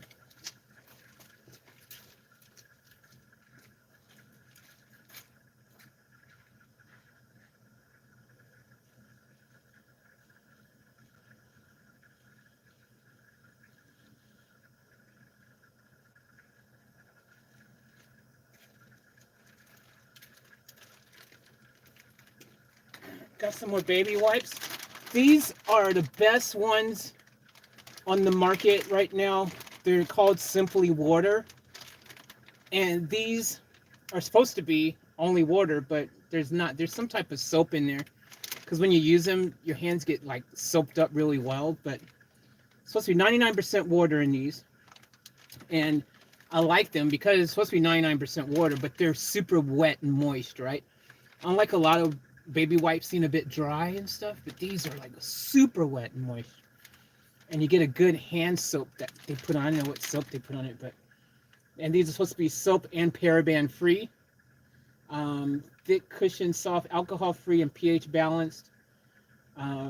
Ideal for newborns, irritant free, dermatology tested, all that stuff. Like this is my go-to. Yeah, these cost a bit more, but they're freaking worth it. Like these are the best ones you can get. If you want a wipe that is really super wet and good, this is the brand. If you're in Australia, you can get this. I don't know if this is an Australian brand, so we don't have this in the States, but find the equivalent. There might be like a super water one, but this is, yeah, this is dope. These are great. I highly recommend these. If you're in the supermarket and you are in Kohl's or Woolworths, they both sell these, and you're looking for a really good baby wipe, these are the ones. Like I said, they cost a little bit more, but you know, this is an example of when you get what you pay for is really true.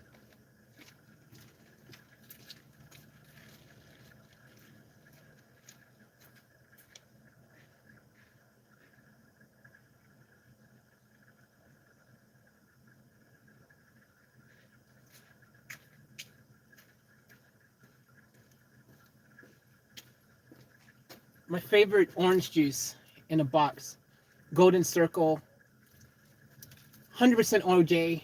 I just like these. They're 200 mil, so they're really light. You know, they're not overbearing where you've got like a big 500, 600 mil bottle that you have to feel forced to drink in that setting. You know, you get one of these, 200 mil, get another 200 mil later, or you could have two at the same time. It's only 400 mil. Like it's just really great. They're convenient. They're easy. They're awesome. Freaking my go-to.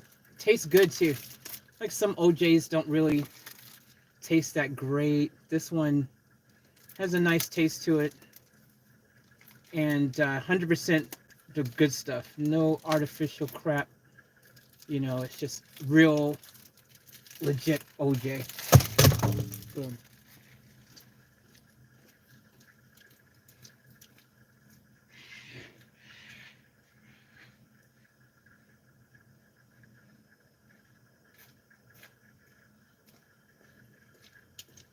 Sometimes I like to buy these. I got this because I was going to eat this last night for dinner, and then I ended up changing my mind. I called an audible, which I regret doing because somehow I ended up in Mickey D's. It's a long story, but it's kind of challenging myself to see if I could drive the big freaking high roof, long jumbo wheelbase van through a drive-through. And then once you get in the drive-through and you do that challenge, well, then you've got to order something. I regretted it. Like after I got it, I was like, and it didn't hit the spot. And it just reminded me that I'd rather cook my own food. So maybe there's a blessing in disguise there, because like now I'm like, yeah, I'm cooking my own food. I don't want to go back through the drive-through there. Anyways, this is yellowfin tuna and rice. It's like these really cool little, just comes with the rice and the tuna and everything ready to eat. And this is like tom yum fried rice one. You can eat it hot or cold. So, you know, if I want to heat this up on my grill, or I can eat it cold out the thing, it comes with a fork already. Super convenient, super dope. Like, so yeah, this is what I was going to have last night for dinner. I wish I did. But I might just have this now as a snack for later, or maybe as a side for dinner tonight, even maybe. Who knows?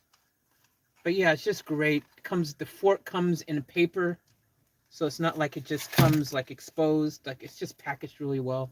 Highly recommend these if you've never had them. Really good. This is a Woolworths brand one, so you can only get this one from Woolworths. But there's some other people who make similar things, but this one is actually really good. And most importantly, the price is right.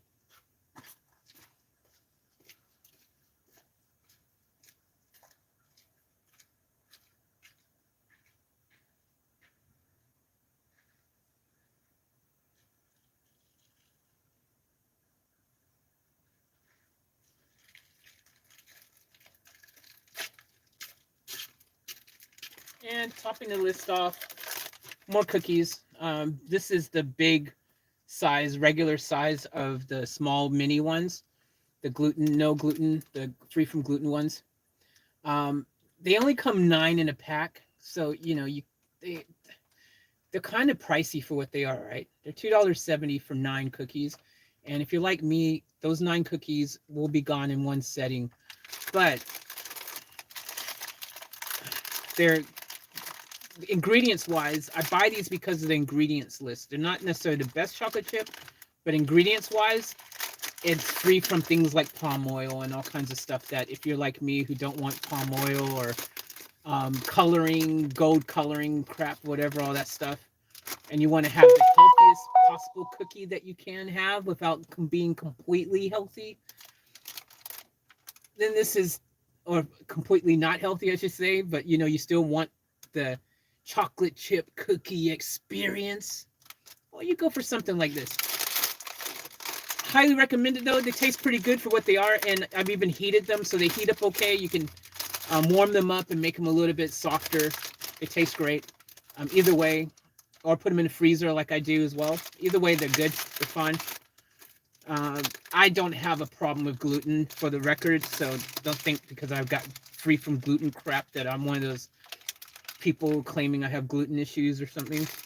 I don't claim that whatsoever. I just look at ingredients and things and I go, this could probably be a good combination of ingredients compared to what it could have. I don't always do that, by the way, but sometimes I do. I go through stages. Sometimes I'm super healthy. Sometimes I'm super vegan. Sometimes I'm super vegetarian. Sometimes I'm a freaking meat lover. Sometimes only eat fish and chicken. Go through different stages of my life. And right now I'm addicted to freaking cookies. It's annoying. I go through stages. Sometimes I don't eat any sweets whatsoever. Sometimes I do. Right now I am. I don't know. Maybe it's stress or frustration. I don't know.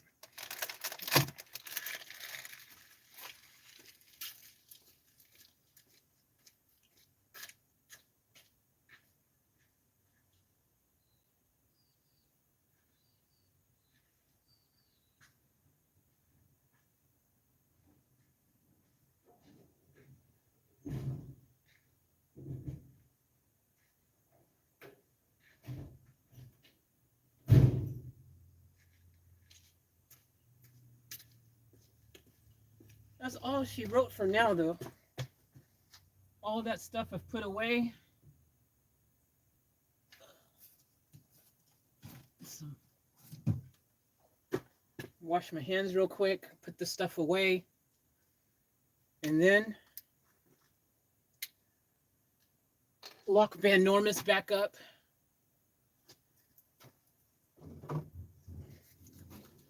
And then, yeah, I've only started washing my hands this much extreme because of COVID, guys, by the way. Like, there was a time when I wouldn't be going so nuts about washing my hands. Even though I do have OCD, I'm not like completely mental OCD normally, but during COVID, I kind of have become, I guess. It is what it is. Yeah. Different strokes for different folks. Everyone's dealing with life and the pandemic in their own way. Everyone's doing things their way, no judgment. You got to do what resonates with your soul and feels right for you. So it is what it is, right? I'm sure you guys got your quirks.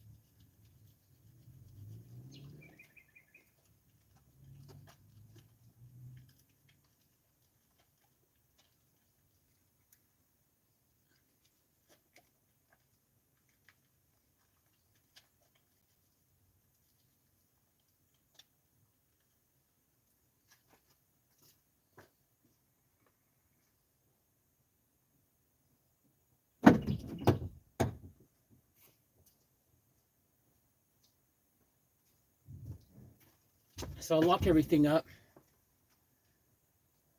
Once I put everything away, and then we will freaking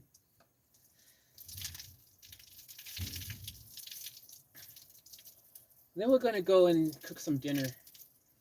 And tomorrow we'll start fresh with my whole new outlook on my situation with the band. It's not really new. I go through stages. I feel that way every other day. It just is what it is. But I think I'll commit to it and just stick with that attitude. I do like this van a lot, you know. It is what it is, right?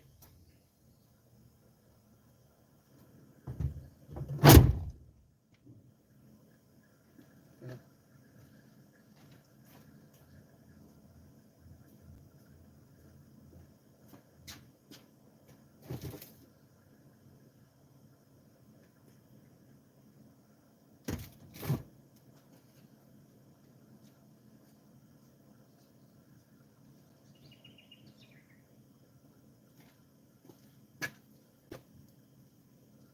Usually have like paper towels. So I can, yeah.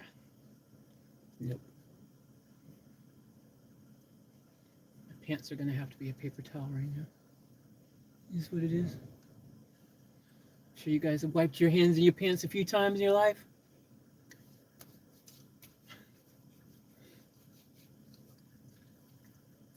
And it's like annoying when you go to the store and you're like thinking of the stuff that you need, and you're like, okay, I need to get this, I need to get that, I need to get this, I need to get that. And then you don't get some of the things you actually needed to get. And you're like, why didn't I get that? Arr. And then you keep on freaking ordering and realizing you're still not getting the thing you were supposed to get all along. Every time you do a shop and you're like, oh my gosh, I didn't get it again.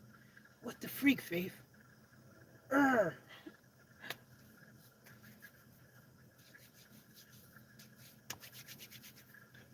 Well, we would have beat the rain today. Well, I speak too soon. I still got to cook. So I should not be freaking getting all like, yay! I got to cook. I got to beat the rain before it starts rain. I got to cook before it starts raining. That's the only thing with this van, because I got to cook with this door open, the windows down and stuff, because I don't have the ability to cook inside of here without having things open. You know, a little thing called carbon monoxide poisoning ain't a good thing. Ever. Ever. Let me have one now. Mmm.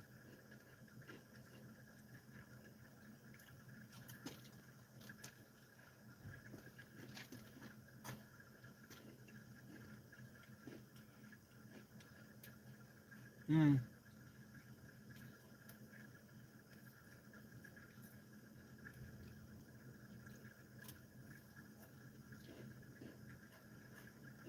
Mm-hmm.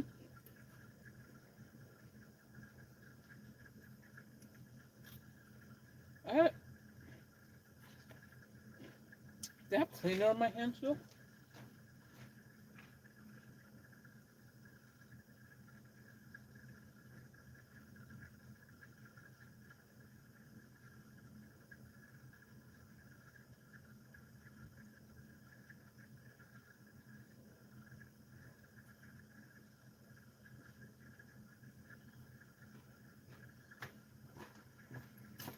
I gave that piece to a bird.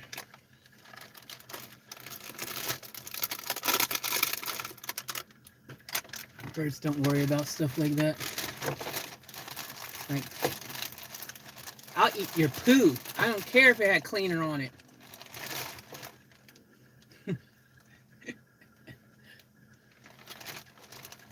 All right, one more. That's it.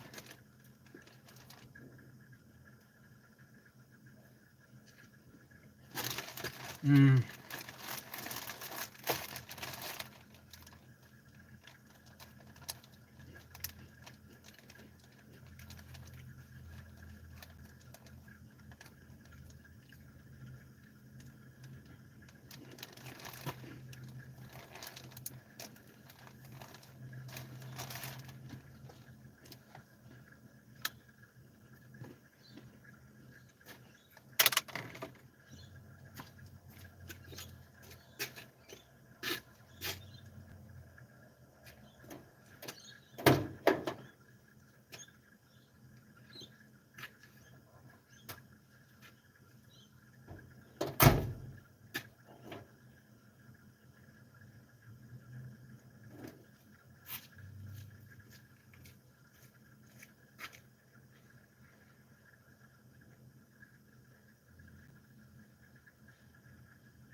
All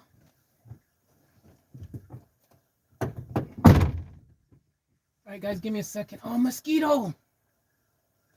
Despa mosquito. No.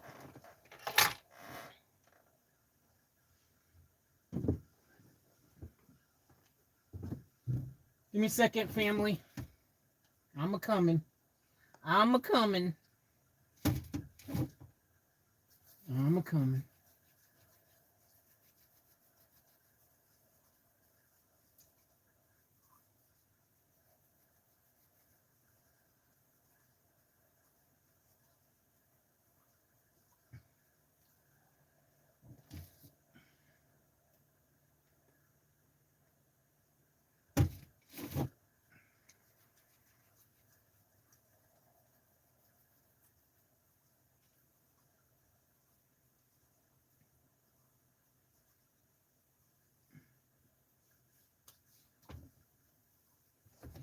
All right. Here I come. I'll come, Senor Tito Tito. Oh. Oh. It's tight back here. All right. Hello.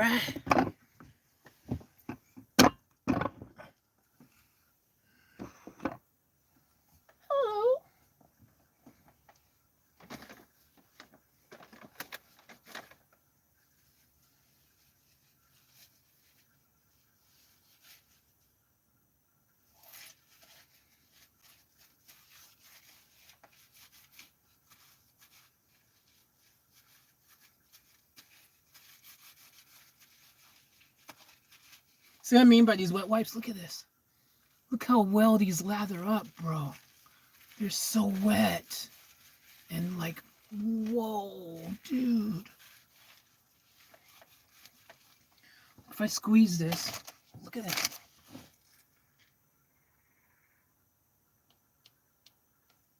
Whoa, like it's crazy. These are the best, bro. You can't do that with just any wet wipe. And this was the one that's on the top. I never bothered closing the package because they stay wet. Even if I freaking keep the package open, usually they'll dry out. Not these. They stay wet forever. So you get like this soapy. It's like 99%. It's supposed to be 99% freaking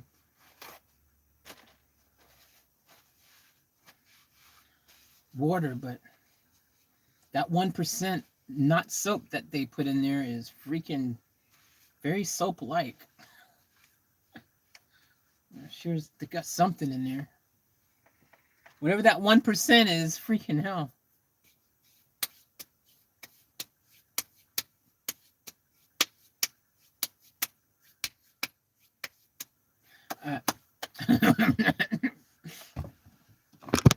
Let's put this stuff in the fridge.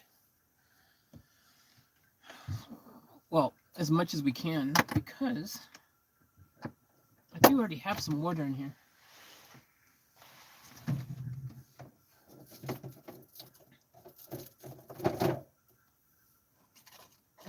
So I'm going to put a couple of the waters. Actually, I'll show you guys in my fridge.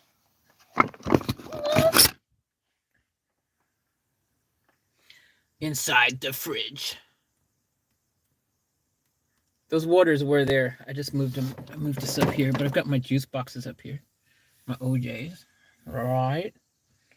But what we're going to do, I just put one cold water there because I'm about to put not so cold water right there. And then I've got more juice boxes, so I'm going to put the new ones just there. Doesn't matter because I could just get one from underneath if I want, but I've already had 2 juice boxes today, so I probably won't have another one. But you never know. Since they're only 200 mil, it's not like I'm ODing on it. What's up, Data? Welcome to the stream. Welcome to the dream. We got one more. Stick that one there.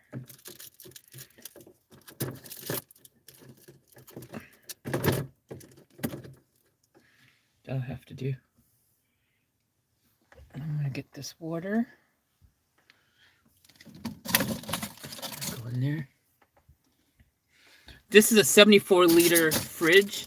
Got separate cold part, separate freezer part here. That's the fridge part. That's the freezer part.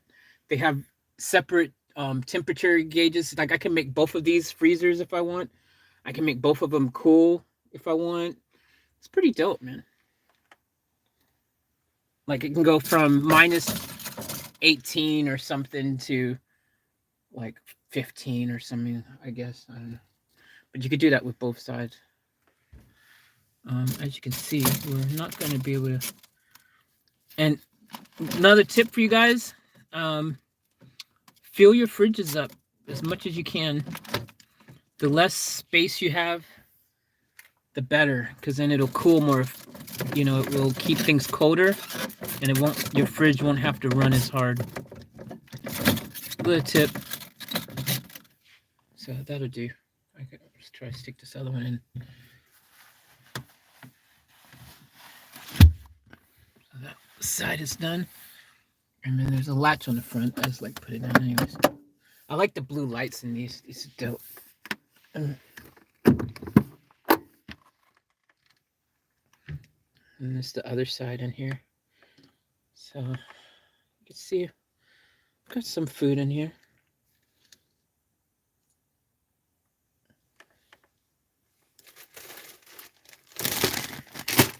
Cookies. Those cookies live in the freezer.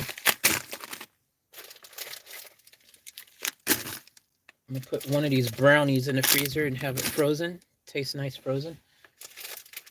But the other ones I'm gonna put in the fridge. Actually, I forgot about that.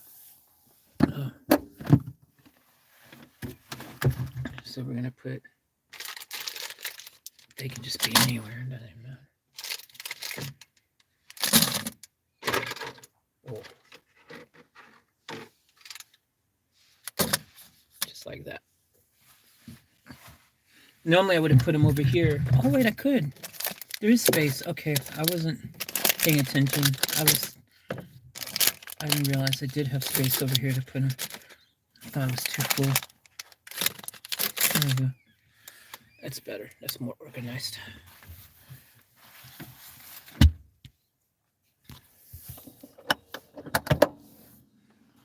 All right, so we got tuna and we got these bottles of water. We're gonna keep up here. Those bottles of water are going to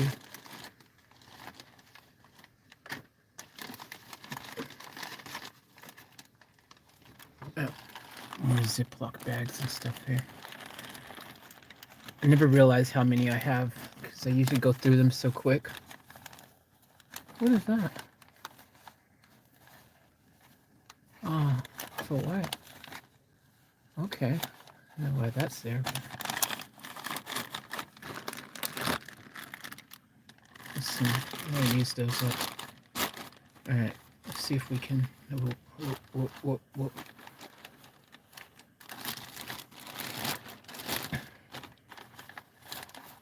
It's usually way more organized here, boys and girls.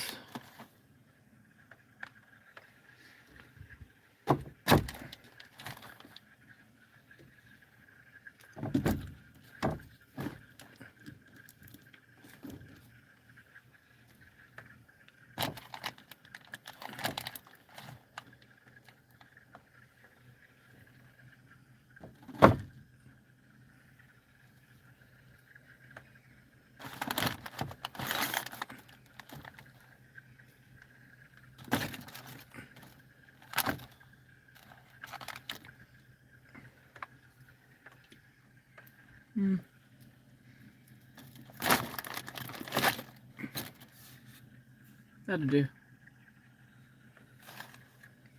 That's more.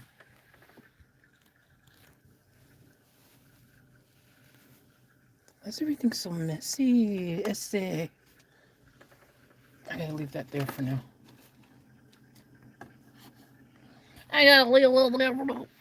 This here lives up here in the other food cabinet area.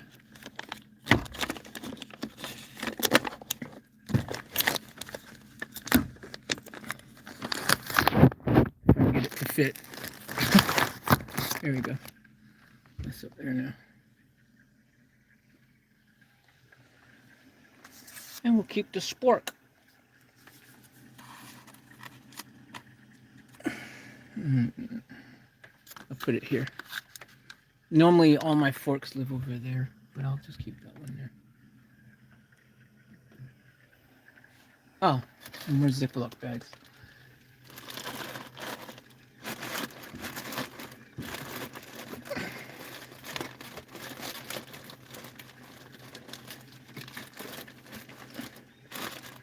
There we go. Boom. So that. Okay, can unplug that. That was charging nothing all this time. As the battery is charged now. Carbon monoxide sensor right there, as you guys can see.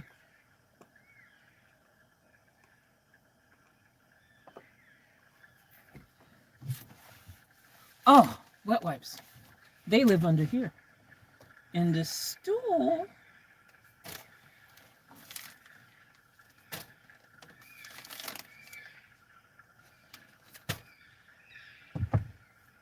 So extra toilet paper, garbage bags, all that stuff live in there.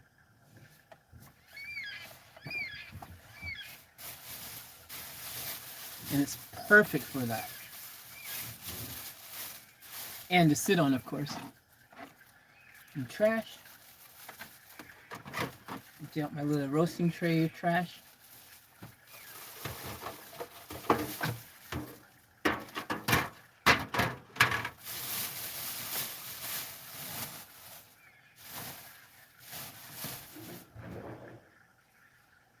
We Gucci, brie.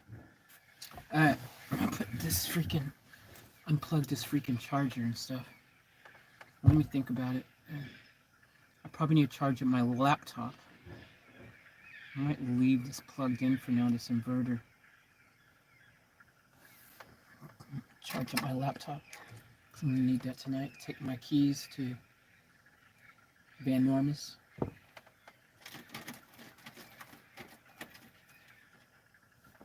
Charged up battery. I don't know where to keep it. Where do I normally keep it? It goes in here. Sorry, I do have somewhere to keep it. Let's look over here. Actually, matter of fact, I'm not going to charge my laptop from my AGMs. What I'm going to do is I'm going to charge it from my car battery while I'm driving. So I can save my power because it's been raining. Unfortunately, guys, because it's been rainy and cloudy and stuff, my house batteries, which live under here, in case you guys don't know. So they didn't get any solar today because the freaking sun didn't come out and it was super cloudy. There's my jerry-rigged freaking concoction to rescue the DC-DC. So far, so good. Still freaking working. So that's a positive.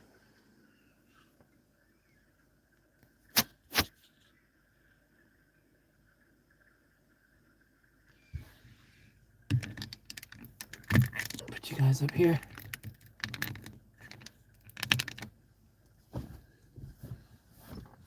Alright, I'm going to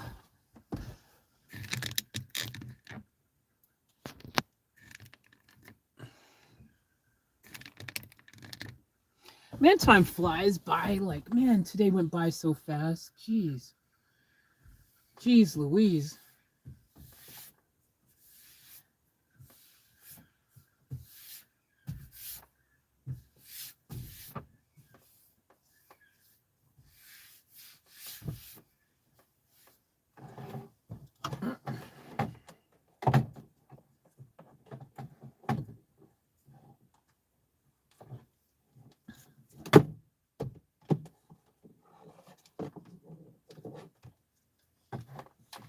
All that lives in here. Down here. Just good that actually charged up. Go underneath here. Unplug this bad boy. And plug my fan back in. because my multi-plug thingy, you guys who haven't been paying attention, stopped working on me. So I've got to freaking physically plug and unplug the only really usable outlet, because my fridge is in the other one, and the other one is too close to the door for the third battery box, so it's not really practical. So I'll plug this unit into the car directly. While I'm driving, it'll charge my laptop up. I think my laptop is pretty close to being full charged anyways. That's why I'm doing it this way. So fingers crossed, doesn't require too much charging. That'll go in there. All right, we're Gucci. Okay, so the plan now, I'm gonna quickly go to the toilet, and then we're gonna drive somewhere to cook. I could technically probably cook here really quick, but the mosquitoes are so freaking annoying. There's literally one right in front. I can see this stupid thing. Mosquitoes.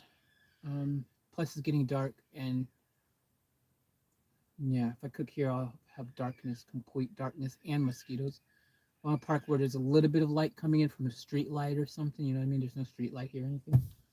So we're gonna close up. No, I could, but I'm not. But I could, but I'm not.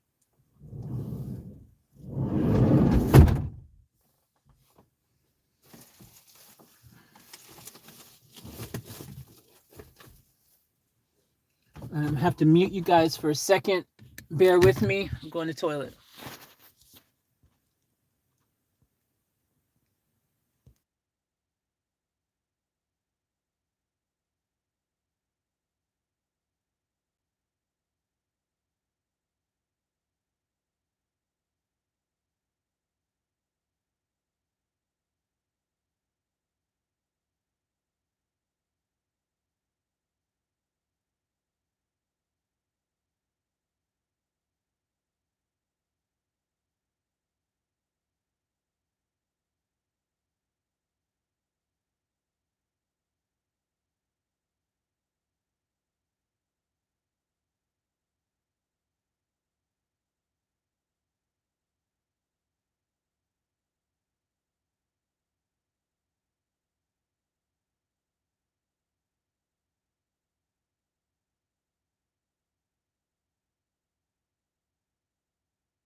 The other reason I don't want to cook in here,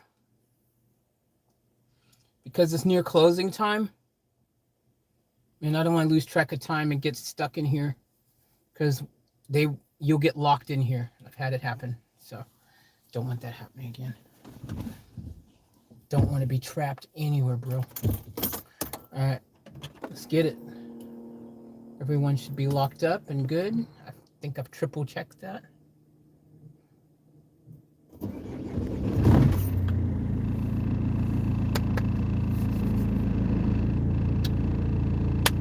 Alright. I feel like you guys are behind in a lot of video stuff. You guys are behind. There's so much stuff just happened that you guys don't know this happened. It's made this stream really hard for me because I can't say certain things yet because I filmed the video footage of these things. I'd rather you see the video footage of these things than me freaking just, you know. What's up, Dean? Welcome to the stream.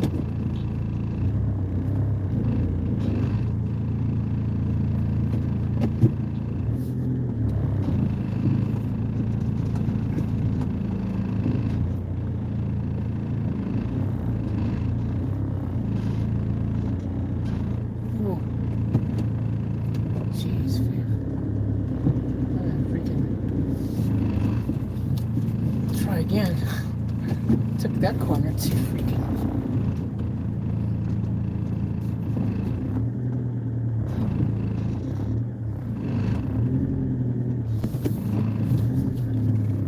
All right, see you guys.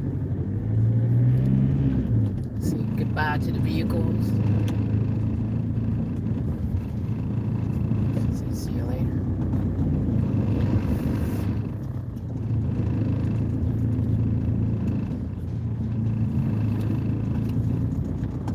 Oh, good timing. Someone just opened the gate. Hell yeah, brother. That don't mean I gotta go in there and put that damn code in there. I'll just fly through here now. Hell yeah. Yeehaw. I like those times when you time it just right and you don't have to put the code in and you can just keep going and going. Hell yeah, brother. Hell yeah, brother.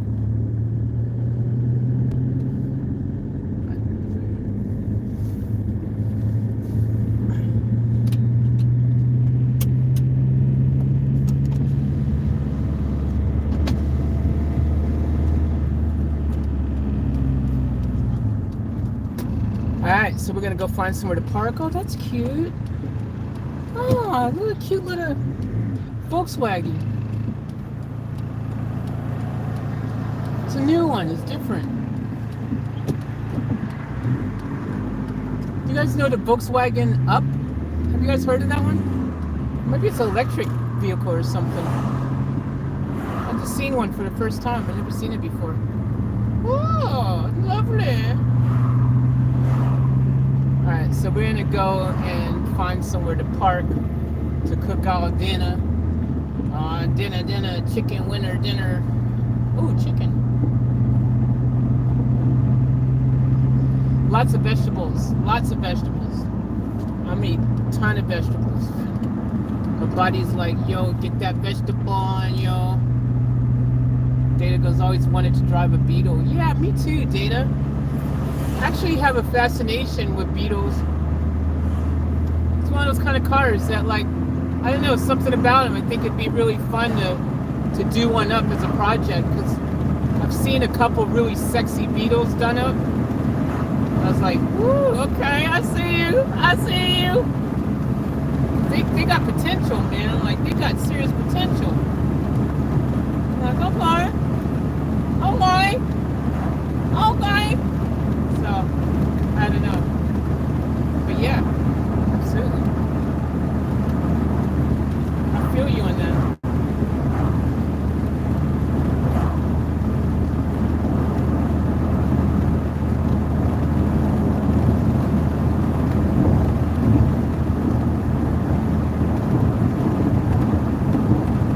You know, I'm almost tempted. I don't know if I will, but my battery is so freaking, you know, my house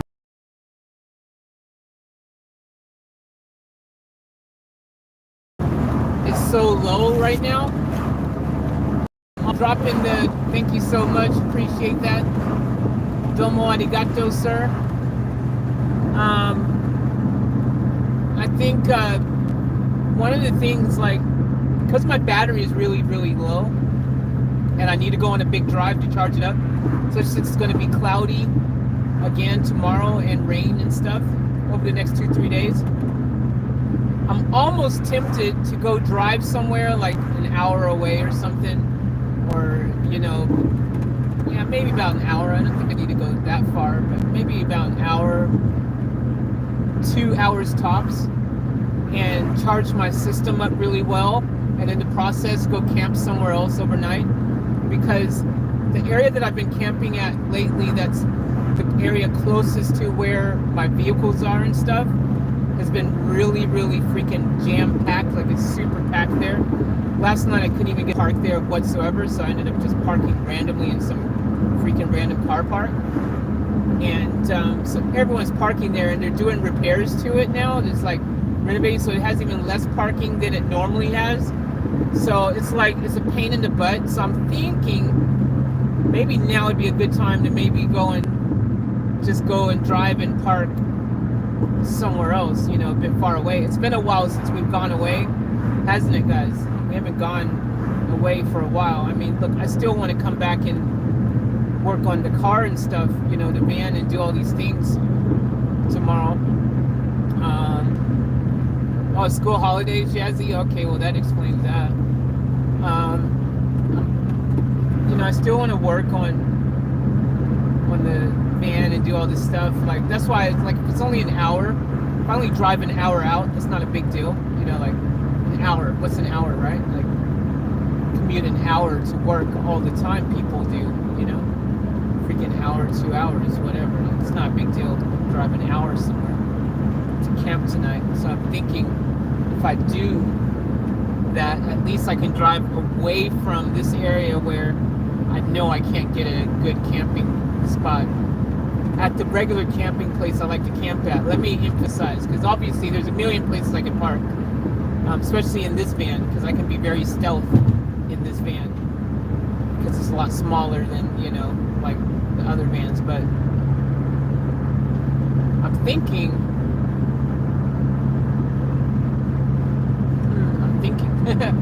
I could do that. If I'm going to do that, I need to do it. I should really do it now before I park to cook, because I could potentially cook in wherever I go park at, but I don't know. It's kind of a lot of messing around.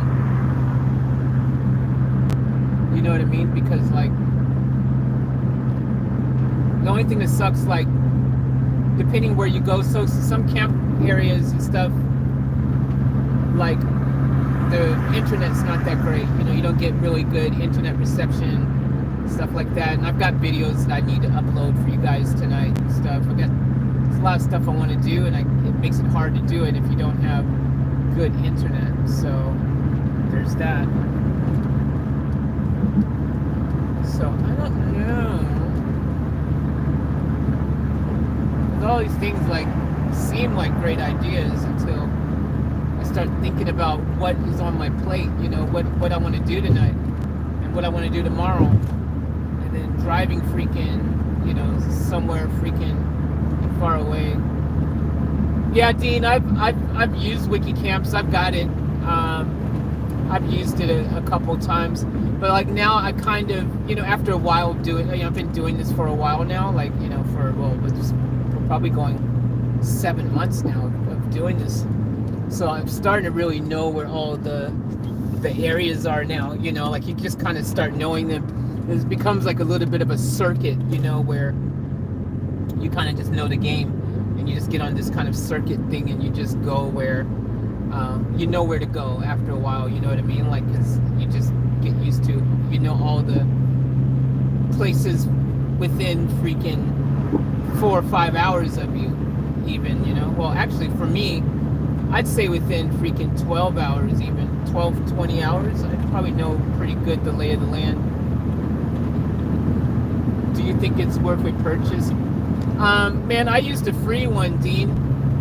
So I did the trial of it. I never personally purchased I know you can get the paid version but I use the free one. So I know you can pay for wiki. There's like 3 or 4 of them. I know one of them you got to pay for, but maybe even a couple of them. But I never paid for mine. And that's because you know what's even, yeah, Dean, you know what's even better? I'll give you some advice.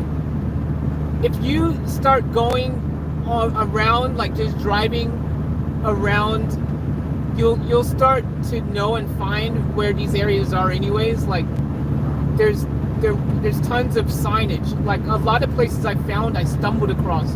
I didn't even freaking use the wiki thing to find them. Like literally on a live stream, I found some. I was surprised. Remember, you guys all remember when I found that one over in man, what was that one? I forgot the name of it. Emerald Park or something. I stumbled across it. Just I wasn't even intending to go there. I was like, oh crap, it's a campground, and you'll start to find them, like, because I think like it's kind of even better that way when you start just finding your way around.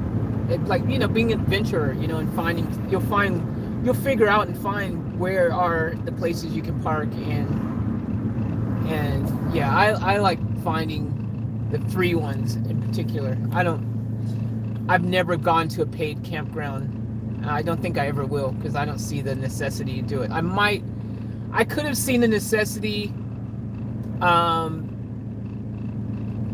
you know, like if I had mains plugged in, you know, external mains situation where I wanted like to plug my van into an external proper electricity type setup, you know, then you know what I mean? So yeah. So yeah, anyways. Yeah, a lot of those Jason, what's up, Jason? Yeah, a lot of those camping things, like those little apps, they are kind of scammy. I've freaking seen some of them, and I'm like, why would I pay for that? If you Google, if you literally Google free campgrounds or camping things, you'll actually discover tons of everything that would be on one of those stupid camping things. You could probably find out yourself if you Google it. And yeah, I found a ton of them through Google and stuff doing that. So I would say that would probably be a Zipline Tours. Yeah, I heard of that one. Yeah, that's why I say, like, it's better to kind of feel your way. And oh Jesus, I just ran over the curb. How did I do that? Hope I didn't mess up my tire. That will suck. Wow, did not mean to do that. Okay, yeah, like, I think if you can feel it out yourself. I scared myself, Data. Because what happens is, another thing is, if you go to some of these campgrounds, like where you find other people, the other cool thing is that a lot of the people who you see camping, they already know where all the areas are, right? And strike up a conversation with one of them, and they'll tell you like where some of the cool areas are, the free ones, you know, like you can actually find out from them. Or if you want to be more stealth about it, you can literally, a lot of these, one thing I've discovered from driving around at all these different camping areas and stuff, yeah, word of mouth is really good, Dean. I tell you this, one thing is, you see the same people parked in all the different areas, right? You see them everywhere. And so one of the things you can do, which works really well if you really want, is you literally follow one of them when they leave, and I promise you they're going to another campground, another camping area. It's like a circuit, and you see all the same people. I started, one day I was up north, and I talked to this one guy, like literally just pulled up to him. Yeah, like a convoy. That's exactly what we did. I pulled up to this guy, and there was this campground, and like there was this other campground I had heard about, and I asked him, I said, dude, I heard there's another campground near here, like how do you get to it? And he's like, oh, I'm heading there now. And I go, oh, cool, I'll follow you. And so I followed him to this other campground. And that's how I found that one. I would never found it otherwise, like, because it was just one of those things, right? So like you'll get to know, man. Like you'll get to know, like you just start getting into flowing, and part of the whole like van freaking camping, car camping, whatever you want to call it, life, then you'll start finding the people who that you can actually find your little secret hideaways and stuff. But a lot of things is like you'll find it yourself, man. Hit the highway, freaking tons of them are off highways, so that's a little tip for you. Tons of them, and tons of them aren't called campgrounds. Another little tip for you: it doesn't have to say campground to be a campground. Some of them are rest areas, and they allow you to stay for well, legally people stay longer all the time, but like, legally it might be 20 hours. Some of them are 24, some are 48 hours, some of them are freaking 72 hours. But like, so it doesn't necessarily have to be a designated campground for it to be somewhere where you can actually camp at. So that's a little tip for you, because a lot of it opens up a whole new world. That little bit of information I figured out, when I figured that out and realized that, it opened up a door to so many more camping areas, like tons, man. So yeah, like you really gotta just make sure that you just get out there and start exploring your neck of the woods. That would make it easier. Yeah, Dean, there is tons. Dean, where are you located? Where are you at, Dean? Are you in Australia, or are you back in the States, or UK, or where are you at? Gold Coast. Oh, hell yeah, Dean. Gold Coast, bro. Okay. I used to live in Gold Coast for a while, and then I based myself in Sunshine Coast, but I was in Brisbane for a while as well. But yeah, dude, Dean, there's tons of great places. I would suggest to you hit the M1, freaking head up the M1 from the Gold Coast and keep going north, and you will literally see tons of rest areas, man. Tons. What's up, Data? What's up, Data? What's up? Did I miss something? Yeah, tons of places, man. And they literally say they literally say rest area. You'll find tons of them. Cause yeah, that's what happened to me at first, Dean. When I first started doing this, I was looking for things that said campground or had the little camping symbol, and the blue sign, and it has like yeah, they're all in blue signs mainly, but they have the little camping caravan looking thing. I was looking for stuff like that. And then I'd go drive down and find one of them, and I'd be disappointed because it ends up being this paid freaking camp thing. And you're like, crap, are you kidding me? And it's like you backtrack. And then I started discovering the secret of what everyone freaking like, because I started seeing the same people parked all over the place. And then it's like rest areas. And tons of rest areas. Well, they'll have the white sign there that actually says you can camp here for 20 hours or 48 hours or 72 hours or whatever the case is. But here's the secret. Most of those places don't, like, literally 99% of them, they don't check. So I see people staying there for freaking a week, 2 weeks, 3 weeks. There's one over, like when you start coming up this direction, oh, there's so many, dude. There's so many. There's literally, if you go over, for example, in the Kilcoy area, where Kingaroy, like Kilcoy, Kingaroy, that area, there's literally like 3 free campgrounds within 30 minutes of each other, right? Like within 30 minutes of each other. Literally, I'm not exaggerating, within 30 minutes. So like 23 minutes, or like it's a short drive, and they're all free. And like one of them says you can stay there for like freaking 96 hours or something, like 4 days or something like that, right? Like legally. But again, they don't monitor it. So people stay there for a week, 2 weeks, something. And I know this because I've seen the people. I've seen them not moving, dude. Just staying there. Freaking one campground. They've got a bus there. They've got a shed looking thing that they've built off their bus. They've been there so long. They've got another car parked there. Like, they just living there, bro.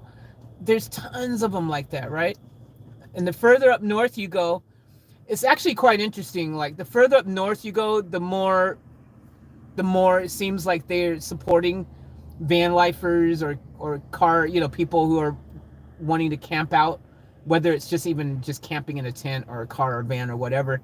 The further north you go, or caravans in particular, there seems to be a bit more support further up north than it is down in our areas here.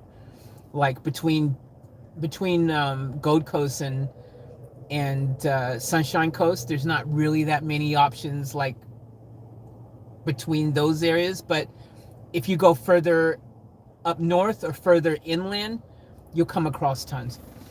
Do you have a van, Dean, or are you thinking of getting into it, or have you already got a van, or are you living out of your car, or what's your situation, Dean? Or are you thinking about doing it, or you're just new to it, or what?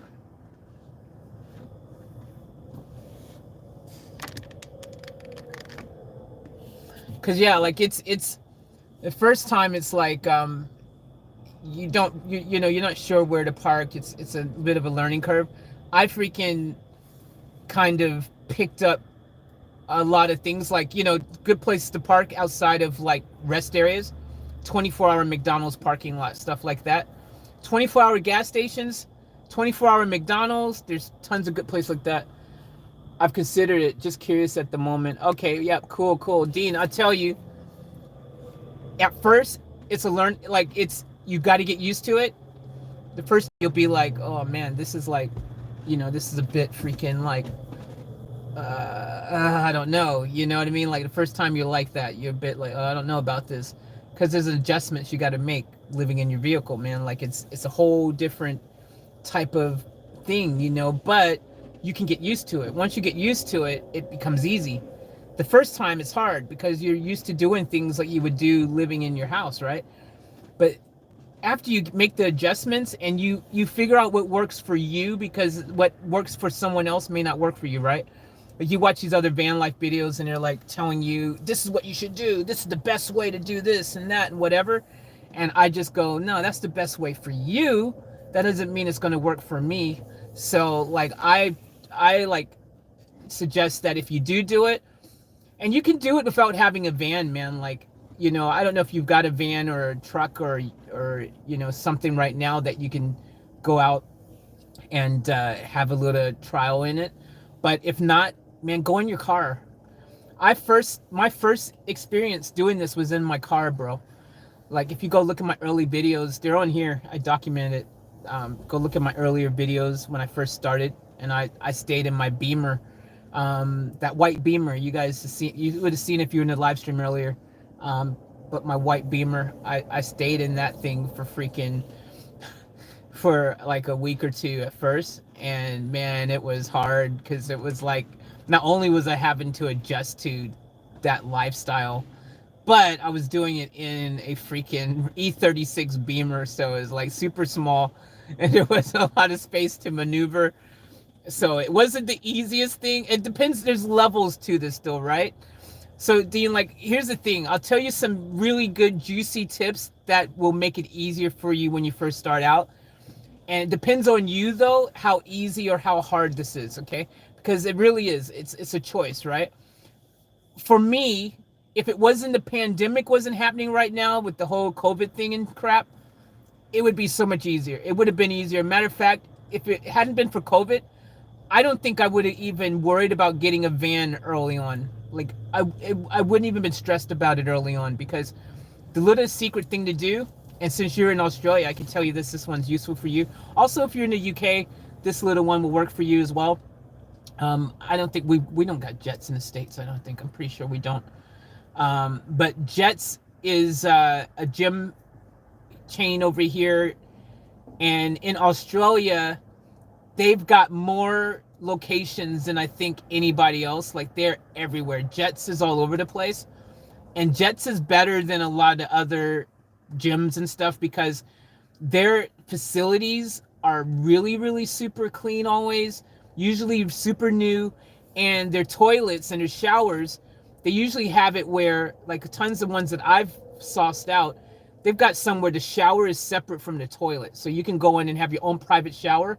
No one comes in there. Like, it's not like you've got to share your shower with a bunch of other showers. You know what I mean? Like, you've got your own door, you walk in, your own private little thing, lock it, you've got your privacy, you can go in there and shower.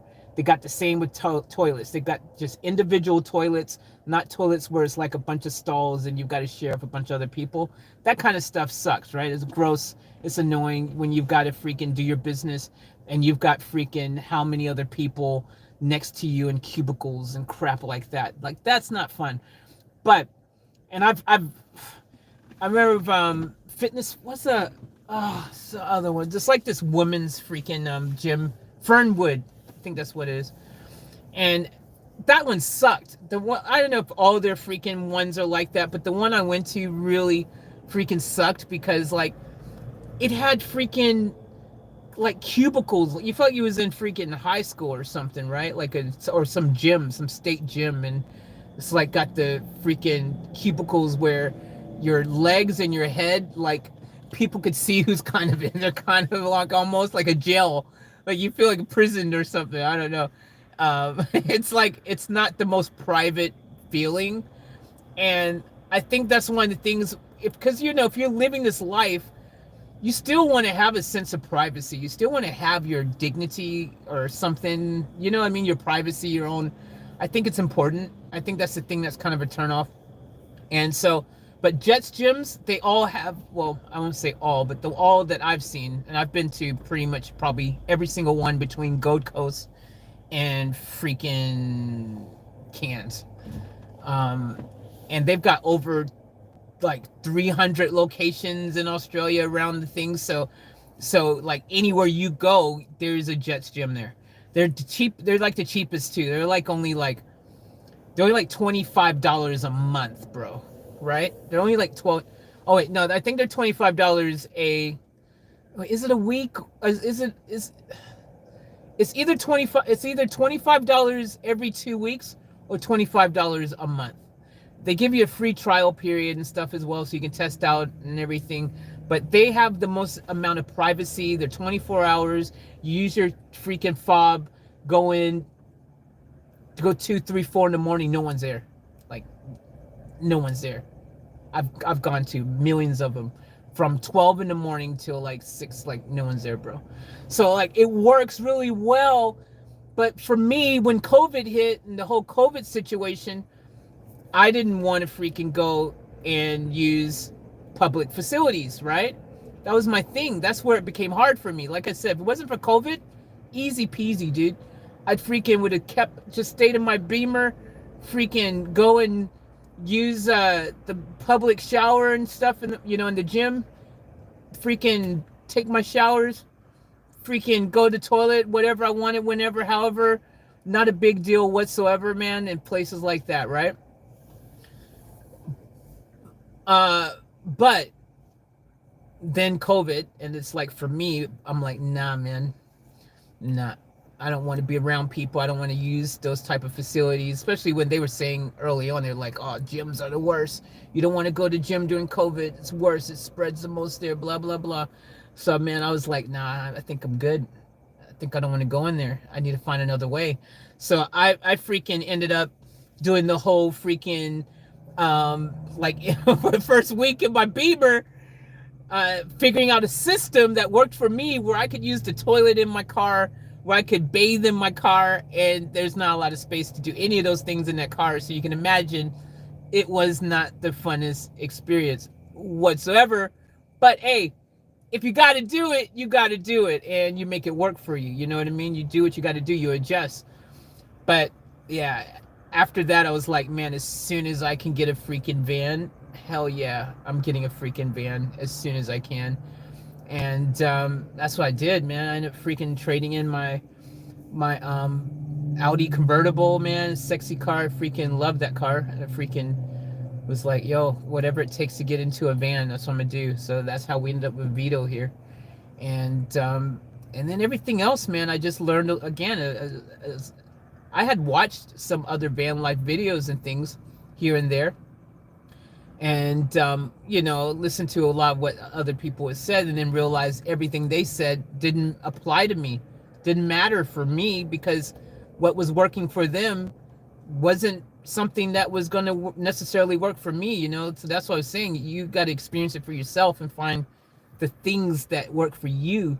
I started thinking outside the box and figuring out, how can I make this work for me and make it super easy. And I'll tell you a big one, man. I need to do a video on this, man. Like, because I keep thinking to myself, like, I've learned some tricks that other people won't tell you, because they make it seem so complicated too. Like, for example, one of the things I was freaking out about, especially because of COVID, and I was like, man, what do I do about my toilet situation? What would I do about my bathing situation? Like, man, because if I can't go to the gym because of COVID, what do I do, right? Especially toilet. Like, toilet one was freaking me out, dude, because I was like, man, if I gotta go to toilet, especially, how many times you have to go to toilet suddenly, like 2 in the morning, or something like that, and you're all tucked in and you're in bed. The last thing you want to do is freaking start your car, leave from where you're parked to go find a freaking toilet, just to freaking have to come back again and park. Like, that would do your head in, seriously, bro. So what I did was, I was like, what works for me, seriously, because they make it seem so complicated. Oh, you got to get one of these composting toilets and freaking, all these technical ways that they made it seem like, how you could use the toilet in your vehicle. And I'm like, bro, it's not that complicated though, man. Like, it doesn't have to be that complicated. And I found clever ways that worked for me, man, that made it, again, less complicated, because it doesn't have to be that freaking complicated, right? So you got to find what works for you, though. But if you watch, like, videos of other people doing this, even myself included, take what you feel resonates with you, that you think, yeah, I could apply that. But I suggest you feel it out on your own. Go out for a weekend and experiment, and now is the best time for you to try it out, because you can always be like, hey, I still got my house I can go back to. If it doesn't feel right, if it doesn't work for me, I can always go back home, and go to my house. So, like me, I had to dive in. I had no safety net. I didn't have, I had to freaking, I was committing to it. And yeah, man, I actually don't mind it now, but there's misconceptions too. A lot of people think that living out of your vehicle or stuff is like cheaper than living in an apartment or a house, like that you're going to save all this money. But in reality, you end up spending a lot of money living in your car or your van or whatever, because you're paying for fuel. And even if you've got a solar setup in here like I have, with power and everything, there's a lot of days where you still have to drive, because you got to charge up your system with your alternator, because you're not getting enough sun and stuff to get the job done or whatever, depending on your power usage, by the way, because some people don't need a lot of power. So, but for me, I do, because I've got to do all these videos. Like, I'm a digital nomad, I got to do my website and all these different things. Like, I use a lot of power every day, and I got a big fridge. My fridge uses a lot of power. I opted for a big one because I want to be able to have the comforts of home, man. I wanted to be able to have freaking stay off grid and have tons of food and not have to worry about running out every freaking, day. So, like, I consume a lot of power in here. But everyone's needs are different, and there's people who first started out and they didn't even use a fridge at all. There's ways to do it. You don't need to have a fridge. You could do it without a fridge. So it just depends what you want to do. But yeah, you end up spending a lot of money in this life. You're constantly driving around, finding new parking spaces and places to park and do this and that. So you're constantly using fuel, even if it's not to help to charge your power system and stuff. It's a misconception. You spend a lot of money in other ways living this lifestyle. So yeah, which sucks, because you think in your head you're going to save a lot of money, but in reality, not so much. Anywho, it sounds like a dream though. Yeah, look, Dean. Hey, I will say, hey,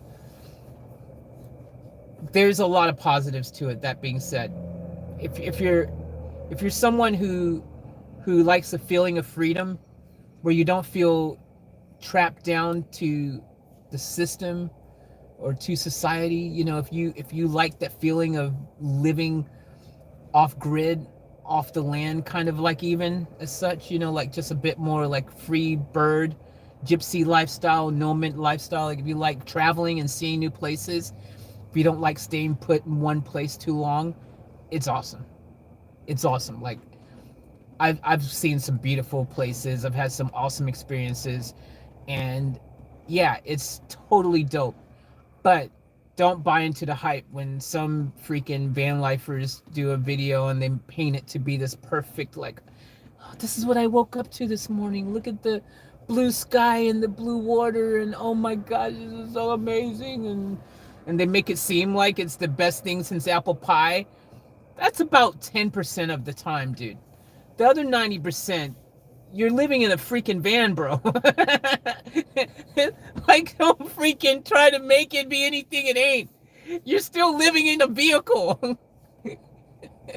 Some days it sucks. Like when you freaking realize that you don't have any water, and you're like, crap, I have no water. Or when you want to take a proper bath, and you're like, crap, how do I take a proper bath? Or, there's so many things. Or when you literally have to live with your poo in your car because you don't got anywhere to throw it out yet. Stuff like that. You got to figure all this stuff out. You got to know where dumpsters are. You got to know where freaking, you got to have a system for everything. There's so many things, dude. Like, it depends what type of camping setup you put in your vehicle as well. There's extremes to it. You can have a gray water system with tanks, and you can, it just depends how you freaking work it, man. It's really up to, you to how extreme you go with it. But but it is good, man. Like, I actually like this lifestyle. I do. But there's days when I do miss having a actual regular house with a regular garage, mainly because I'm also into cars and doing all that kind of stuff. Like, I want to work on my car, or freaking, do things like that, which is easier to do if you've got your own garage and stuff, right? So there's times when I'm like, but I'm making it work, man. I'm making it work. You just got to be creative in how you go about achieving that. But hey, I'm making it work, bro. I'm making it work. So, but yeah, there's a bit of definitely a transitional period that you got to get used to it. But once you're used to it, it's not bad. It's actually kind of fun. It's actually kind of, where am I going to wake up to tomorrow? That kind of thing. New adventures await. And I want to travel around the whole country. COVID's making a lot of things hard at the moment for everyone. So, you're kind of limited. But hey, Queensland right now, if you're stuck in Queensland, out of all the places you could be stuck in the world, I would say it's not a bad place to be stuck, man. Because Queensland, as you know, it's a pretty freaking dope state, man. They got it going on here. And as long as, I enjoy it while you can too, because I don't know how long COVID's going to stay low numbers here. Once they decide everyone's reached 70-80% vaccination and they open this whole thing up, that's when things get scary, bro. COVID could be everywhere then. So yeah, I say now is the time. If you're going to freaking commit to this lifestyle, now's the time. Get yourself set up, get everything set up so you're ready, so then you can maximize and be ready to be off grid like a mofo and minimize your contact with freaking people, and have your game plan ready so you freaking can stay off grid for freaking 2-3 months, only have to get supplies every once in a while, so that you don't have to freaking deal with what's coming, bro. Because I tell you right now, things are about to get stupid once they hit the 70-80%. Man, screw that noise, bro. I ain't putting my hopes and dreams and faith into the vaccine gonna freaking keep me safe, man. Even if I do get the injection, which I'm not sure I'll ever do, but if even if I do get it, well, if I do get it, it won't be first gen. I'll do second gen, maybe third gen or something, but it ain't gonna be first gen. But if I do it eventually, I'm still gonna put all my faith in it. I'm not gonna, because everyone's still gonna have to wear face masks. You're still gonna be having to social distance. You're still gonna have to, like, your life ain't gonna ever be, until they've annihilated this thing, somehow it dies out naturally, like Spanish flu did back in the day. This is the way of life. There's gonna always be new snap lockdowns and all this kind of stuff. This is just the way it's gonna be. So I would suggest, man, get yourself sorted, get your setup so that you could freaking get used to freaking being out in the wild and away, and so that you can minimize how often you have to be around other people and stuff, man. And that's what I'd be doing. Australia is the perfect country for going and finding distance from people, you know what I'm saying? So that's what I'm be doing, man. Like, I treat every day. It's funny because even though lately I've been a little bit kind of doing some things that I wouldn't probably normally do, but when I do them, I still take precautions. Like, for example, like I've gone into supermarkets and stores and stuff lately, and I hadn't been doing that thing since COVID. I normally would just get delivery or click and collect or curbside, whatever, blah. But lately I've been kind of going in. But when I do go in, I'm still social distancing. And bro, I've got freaking not one mask on. I'm rocking 2 or 3 of these bad boys. You know what I'm saying? Might be overkill, might not. Hey, I don't care. I don't even care if I look silly. I freaking don't care. I'm freaking you gotta do what you feel helps you feel safer. And I freaking go in, freaking get what I need. Freaking when I come back out, I remember in my head, I'm like, yo, let me go ahead and hit that hand sanitizer, or freaking wash my hands with soap, depending what I've done when I went in. But yeah, I'm always thinking it, man. Like, I'm always thinking whether there's 1 case, 0 cases, or 100, because you don't know who has it. You don't know how many cases there really is. Just because there ain't being reported doesn't mean there ain't any. So I'm always thinking like it is here everywhere. That's how my brain is working. So whatever I do, I'm doing it thinking that that person could have it. That's how I work. That's how I feel. So if you apply that, you'll be fine.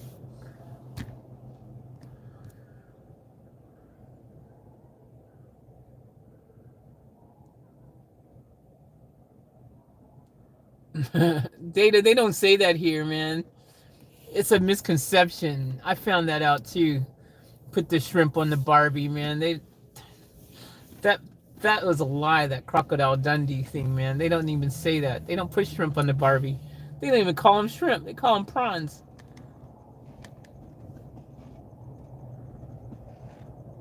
Yep. Jazzy goes, yeah, I'm not looking forward to being opened up. Me neither. I like the way it is, man. Hey, if I could choose, I'd say freaking make Queensland a separate state country from the rest of the Australia and just permanently close it off, man. That's what I'd be saying, man, because it's pretty obvious, right? It's pretty obvious. Queensland, Tasmania, Western Australia, I think Northern Territory, and not included, but I guess you can kind of, I guess they kind of messed up lately somehow. But I was going to say you could say New Zealand, but they've kind of they've somehow messed up lately. I don't know if they've gotten their cases down or not. I haven't checked lately. But I would say, like, certain parts of Australia, right? The mentality of certain parts of Australia, you just tell, like, you can tell by the case numbers the mentality of certain parts of Australia, right? Because their cases throughout this thing has been consistent. Like, throughout it. The way that it's dealt with, the way that it's handled, the way that they get it back under control. Like, you can tell the states who the people there have the same mentality, right? for the most part, because you can tell by their cases, right? But for whatever reason, don't know why, but even from day one, you guys remember early on in this freaking thing when it first freaking hit, don't know why, but freaking Victoria and New South Wales in particular, I think Southern Australia, is Southern Australia doing good now? I can't remember now.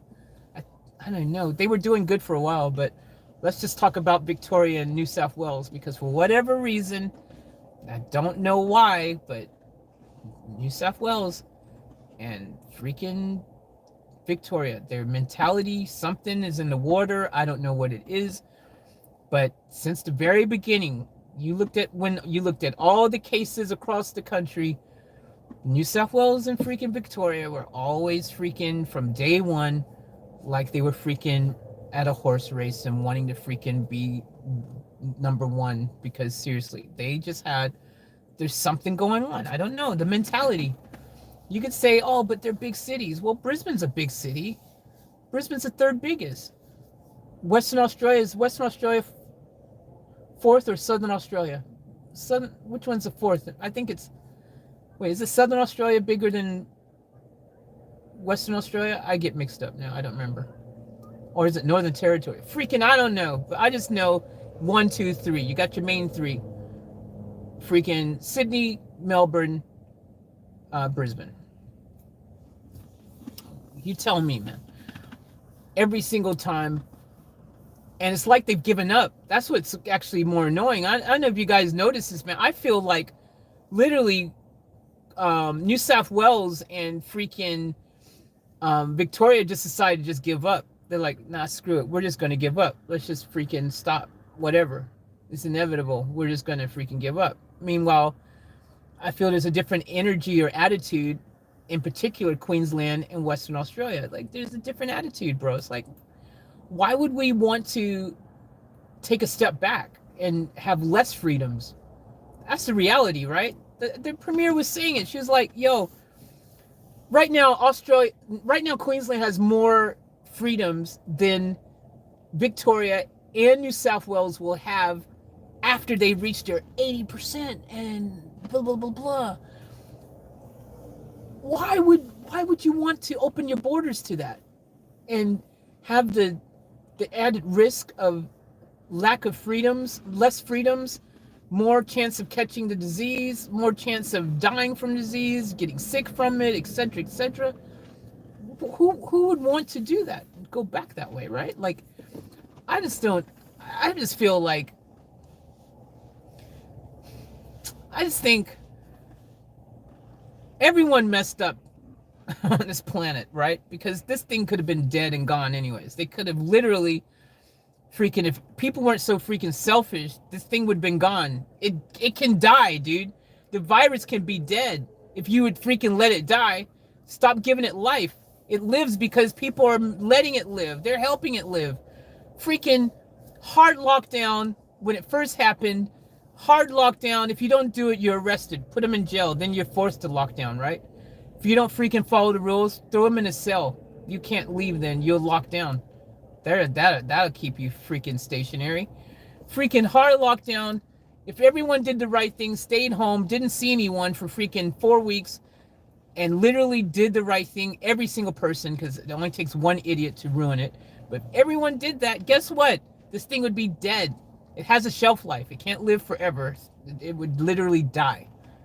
It would die out. But nope, everyone's still, I don't believe it's real, so I'm just going to go out and do whatever I want. Idiots.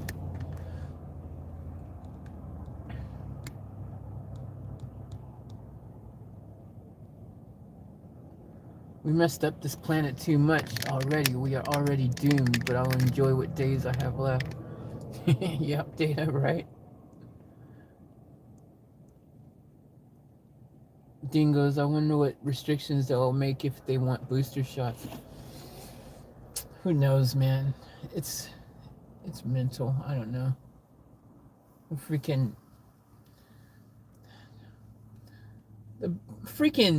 It's going to be an ongoing thing, man. That's the thing. That's why logically speaking, that's why I kind of go, is the vaccine, what's the point of taking the risk of taking this vaccine that you could die from taking, you know? Some people have died from taking the vaccine. It's not 100% safe. And so what's the point of taking that if you're going to have to keep doing it regularly? It's not like a one size fit all solution where take it once and you're good. So you only have to take that risk of dying once and you're good to go. Nah, you got to take it every freaking 3-6 months or something. You're going to end up having to do it every 6 months or whatever, or get a booster every 3 or 6 months or every year. Take, like, come on, bro. Freaking, what's the point? We got to keep doing it all the time if you're not going to ever be not having to do it. I don't know. It's kind of like, what's the point then? I might as well just freaking go take my chances being freaking, out in the middle of nowhere. I don't know, dude. I'm not anti-vax, so I don't want to sound like I am. Like, everyone's got to do what works for them. But I don't know. It's just complicated. Cool, Dean. Thanks for dropping in. All the best to you. And yeah, thank you for chiming in. I hope I could have helped in some way. Faith, you should be a voice actor. Funny thing, Data, I have been a voice actor before. I have done voiceover work, tons of it. And acting and stuff like that, ton of it. I do that kind of stuff. So, the information there you may not have known, Data, but yeah. At one point, even, because I've done tons of radio work and all that kind of stuff. I used to have my own radio show even. Man, I've done a lot of things. This is a long story. Anyways, but one time I did want to do Disney voices. That was kind of a little thing I wanted to do because I'm actually, like, I can do all kinds of voices. Like,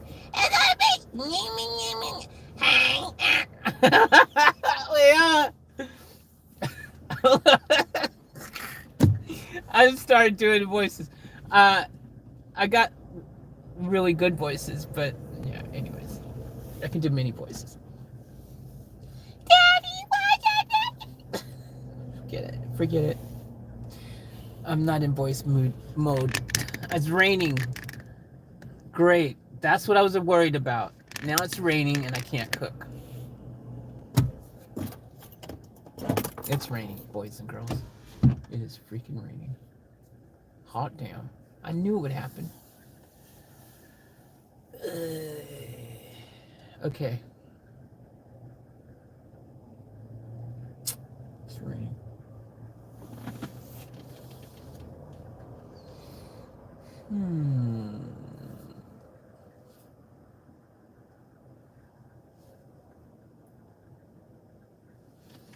They say, see, that's the thing, man. They say the weather is always wrong. They're like, oh, it's not going to start raining until 9 or 10 o'clock, man. You're good. 9 or 10 o'clock, my ass.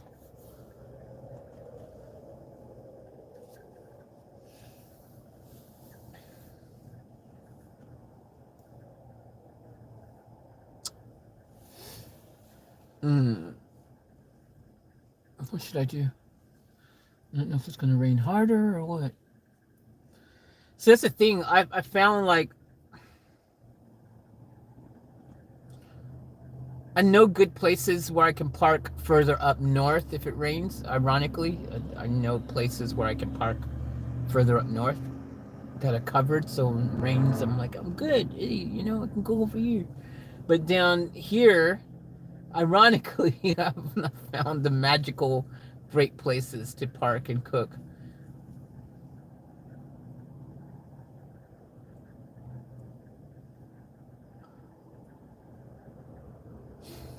Actually, I remember I went into, I parked in an undercover parking. I was cooking one day. It's just not fun because, like, certain places, people will walk past your vehicle intentionally to be all nosy, and you're trying to cook there. Everyone else is parking their vehicle like normal people. And you're like, oh, let me go and hide out in this corner over here. I'm sure I'll be safe. There's always one person who's going to walk over into your little secret hideaway and be like this, trying to look into your vehicle and stuff. And it's like, man, this sucks. Like, I just want to have my privacy. I really need to, that's what I need to do. Freaking even in this thing here, I got to get my roof vent situation sorted. Ugh, I got to do it, dude. I got to make it so I can cook in here without having to open my door and stuff, and I can just have everything. I need to get my roof vents sorted in here. That's what I need to do.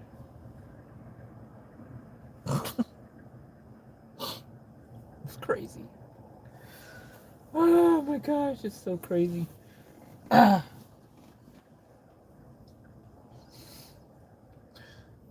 Oh my gosh. Let's see how much rain. The problem is too, once I start cooking,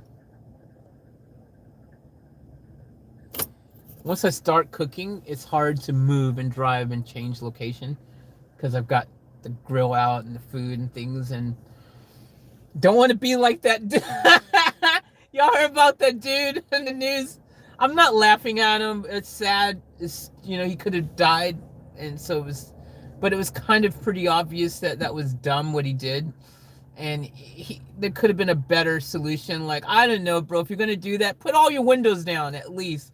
But there's this guy who's like this. I'm assuming he was an Indian dude who owned an Indian restaurant or something, and he cooked in an Indian restaurant, or I don't know. I think he owned an Indian restaurant, but he had his car, and he had the hot coals things. They cook the Indian food over the coals or something crap, and he had his food cooking over these coals in his car, bro.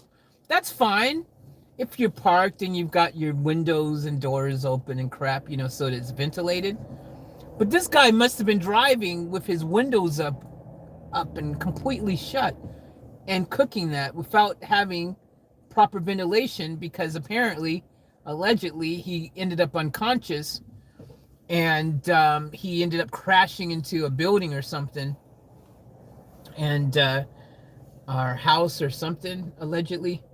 And I don't think he died or anything, but still, he went unconscious because the carbon monoxide stuff, just knocked him out. So, I mean, in order for you to go unconscious because of carbon monoxide poisoning, all your windows must have been up, dude. Like, you didn't have your windows open at all. You know what I'm saying? So that was mental. That was just crazy that I heard about that. But yeah, I don't want to have that happen personally. I get really nervous about carbon monoxide. That's why I've got my carbon monoxide sensor over there, which freaking has saved my life. It's freaking saved my life a couple times already. So, so yeah, I don't want to start driving with my food cooking and it's raining, and then it's just mental. Unless I had that kind of setup.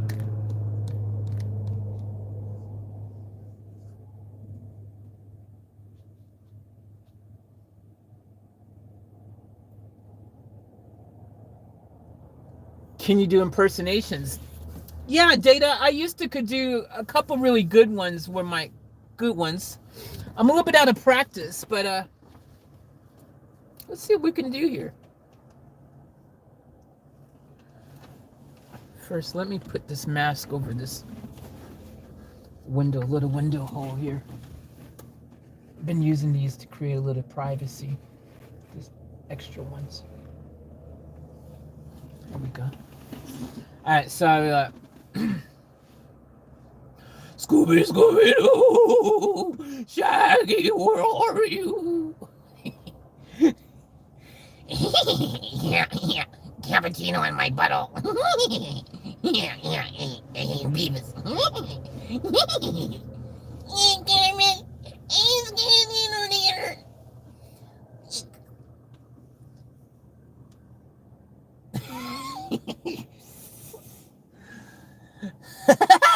Oh man, oh gosh, I'm out of practice. Guess who? Scooby, Scooby Doo.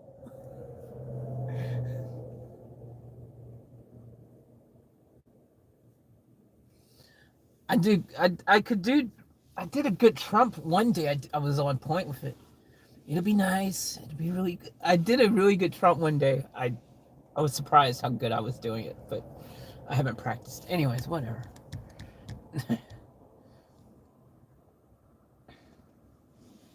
Try doing the Crypt Keeper. No data. I can't. I can't try that. I don't even know who you're talking about. Who are you talking about? Are you talking about Tales of the Crypt? Yeah, I can't remember the show. I don't even remember how they sounded. Very good, Faith. Thanks, Jazzy. I usually could be way better. Love it. Thank you, Data. I used to do Michael Jackson one. I'm out of practice, but first of all, we need to.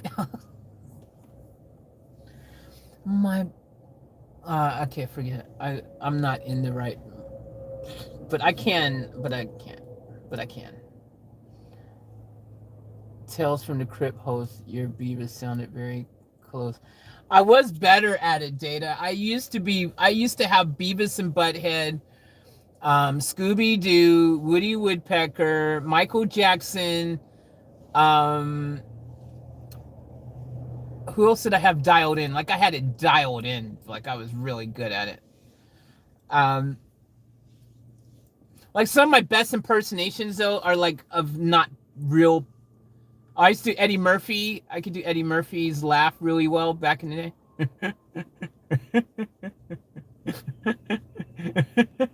I can't do it that well now. Most people go.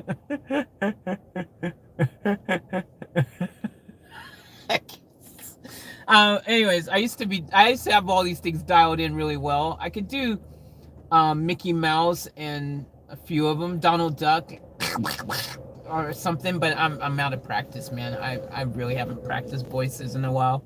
Haven't practiced anything in a while, really, as far as like voices or singing or any rapping. Any of the things I normally would do entertainment wise, I actually haven't really been doing much of that stuff lately at all. That laugh got me rolling. Nice, Data. I used to could do really funny like going. Um, I need to get back into practicing all this stuff, but yeah, like um, a lot of voice stuff that I like to do because I used to like calling up my friends and playing jokes on them and tricking them. That's why when you guys see me do the pranks, if you look at some of my old videos and I've pranked people, I like doing impersonations of, if you want to call it impersonation, but like other country like voices of other accents and stuff. I like doing that kind of thing. So like I do like the whole Asian lady sounding one, like like, or the Asian person, or um uh like European or Pommy or French, like, but like in particular I really like the you tell them you don't.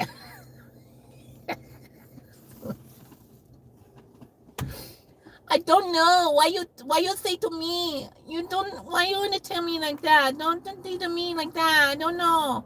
Why you tell to me? I wanna get hear. Why you do me like that? I don't know. Like um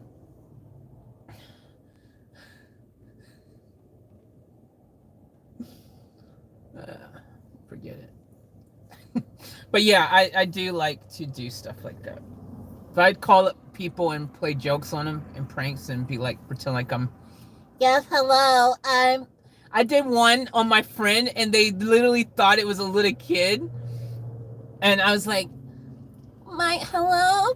My mom. My mommy. She's not here. I'm. Can you help me, please? I'm scared. And they thought it was really like some kid calling, oh, are you okay, darling? I was the hardest time keeping a straight face and not getting out of character. But I was like doing that kind of thing. I play jokes. A lot of times play jokes on people and call. Yeah. Hello? Get. Just get good put the.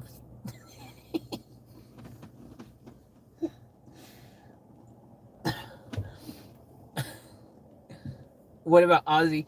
I suck at the Aussie accent. It's probably the worst one that I can do. I don't know why I can't pull it off. It is really. I always sound stupid when I try to do an Aussie accent. Every Aussie person that I've ever done one for, they just look at me and go,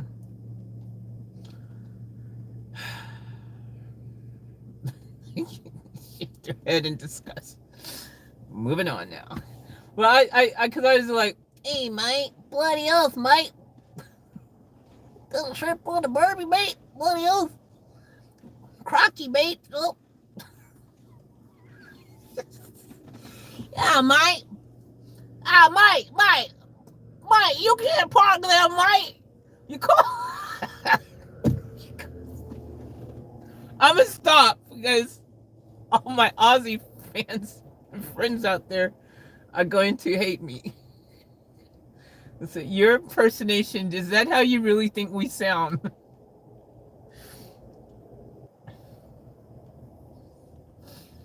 Hey, mate. Bloody oath.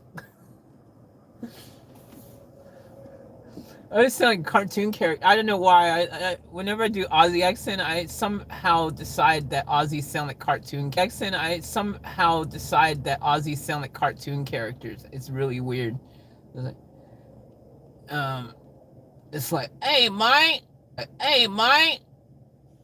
Hey, mate. Bloody oath. I can't. I don't know. Hey, mate. Mate. Why? I don't know. Okay, forget it. I don't know why I can't do the Aussie accent eludes me. If I do like I can do the speaking. I can do his speaking accent, not his singing voice Aussie. Oh, really? That's cool. His singing voice Aussie. Oh, really? That's cool. I do like would you like to have some crumpets and tea with that? Yesterday, yeah. When I went to the store, yeah, and I found like there was 5 people there, yeah. They were looking at me. I was like, "What are you doing?" So what do you mean I'm doing? Yeah, I want to have some crumpets and some tea. All right, I'm gonna stop. Anywho,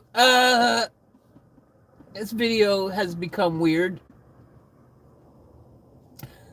Nothing new. I'm just being myself, so I guess every video is weird, therefore. Anywho, but yeah, look, I don't know. Okay, throw away all your consonants and you have Aussie consonants and you have Ozzy Osbourne. Nice. Yeah, he's interesting. Okay, guys. It's raining. I don't know what to do. It's stopping raining, then it starts raining again. I want to cook food, but it's raining. And the problem with the raining, if it was like drizzling a little bit, I could maybe get away with it if I was like, if my setup was different. But my power supply is right by where I cook at, because that's how the space was in the vehicle. That was the only place I could put it. So when I open my sliding door, guess what's the first thing to get wet? Exactly. My power supply, bros. So, oh, wait a minute. I got an idea, boys and girls. I don't even have to cook today. I can eat that tuna that I bought yesterday to eat. That's what I'm going to do, man. Guess we're having tuna for dinner. Tuna and cookies. Get my little can of tuna, cold tuna, eat that up. Actually, I could heat it really quick.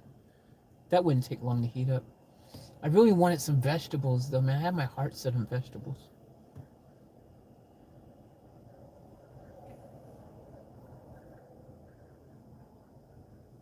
So the problem is, like, if I wait till after 9, I could go and park underneath a supermarket little thingy, you know, when they close. So wait till 9 or 10 at night. But the problem is by then I will be even more starving. I just don't want to freaking, like, you just have those days where you just really want to eat your own food and you don't want to freaking eat out anywhere. That's that day for me. I just don't. McDonald's left me disappointed last night enough to make me not want to eat crap.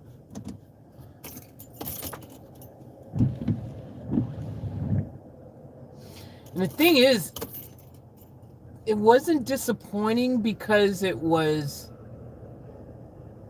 cold or anything like that. Like the food was actually warm and stuff. Like it wasn't even cold. It was just McDonald's. Like I don't know. I just food was hot and it was fine, but it just didn't leave me feeling like joy, happy thoughts or anything. I don't know. Guess you have those moments sometimes in life.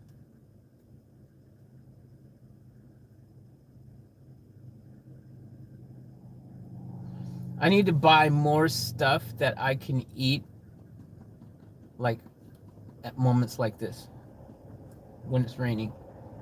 Like I need like stuff that doesn't need to be cooked. More of it. The only problem is most of that stuff doesn't keep well in the fridge. In the van, that's why I don't have a lot of it.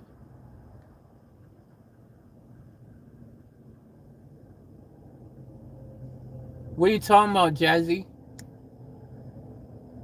Faith, all mobile and TVs might stop working tomorrow if they haven't been upgraded. My brothers told me. What are you talking about? Upgraded to what?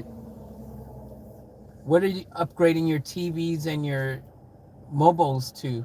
What are you talking about?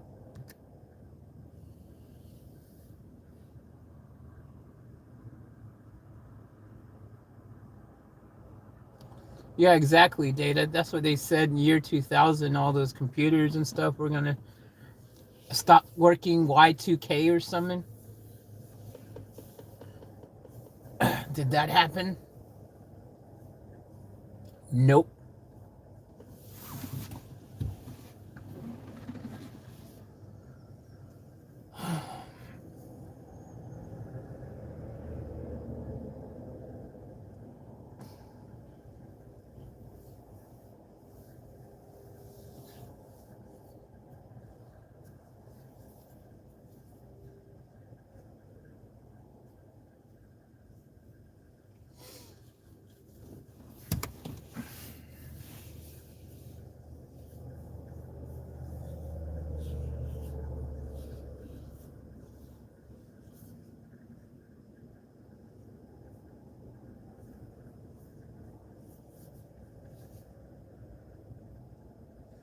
I knew I should have cooked earlier today when it was like not raining.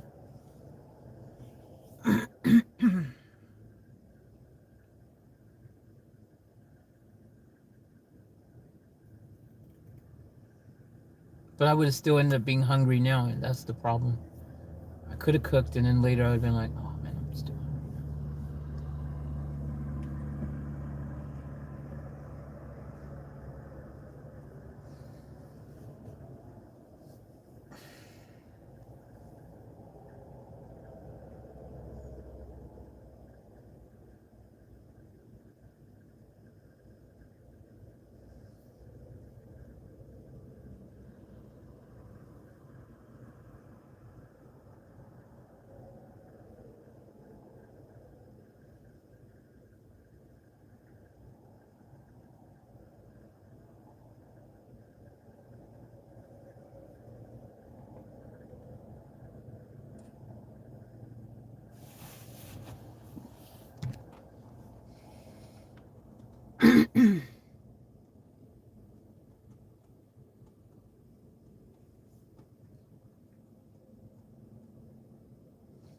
But there's disturbing news. Tesla is making a full-fledged robot, like humanoid robot. Good, about time. Geez, hurry up and do it already. Everyone's behind schedule. We're supposed to already have robots and flying cars and all this kind of stuff. Where is it? Like, what the hell? Hurry up and do it.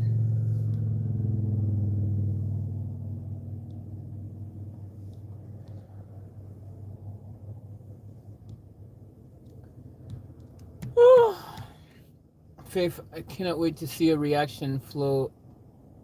How about Roberta Battaglia? I've got tons of reactions coming, Data. There's tons in the queue, even. So there will be a reaction. Matter of fact, I think there's reaction happening tonight, even. Which actually reminds me, I have some stuff to edit and stuff. So you know what I might do, guys? I actually might end the stream so I can, because, well, it seems like eating's a fail right now with the rain and stuff. It's probably cold too. Let's see how cold it is. Besides the rain.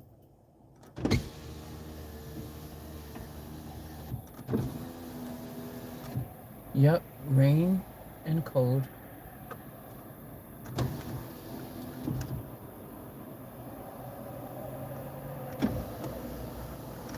It's annoying because it's not raining that hard, but it's raining hard enough to be freaking an issue.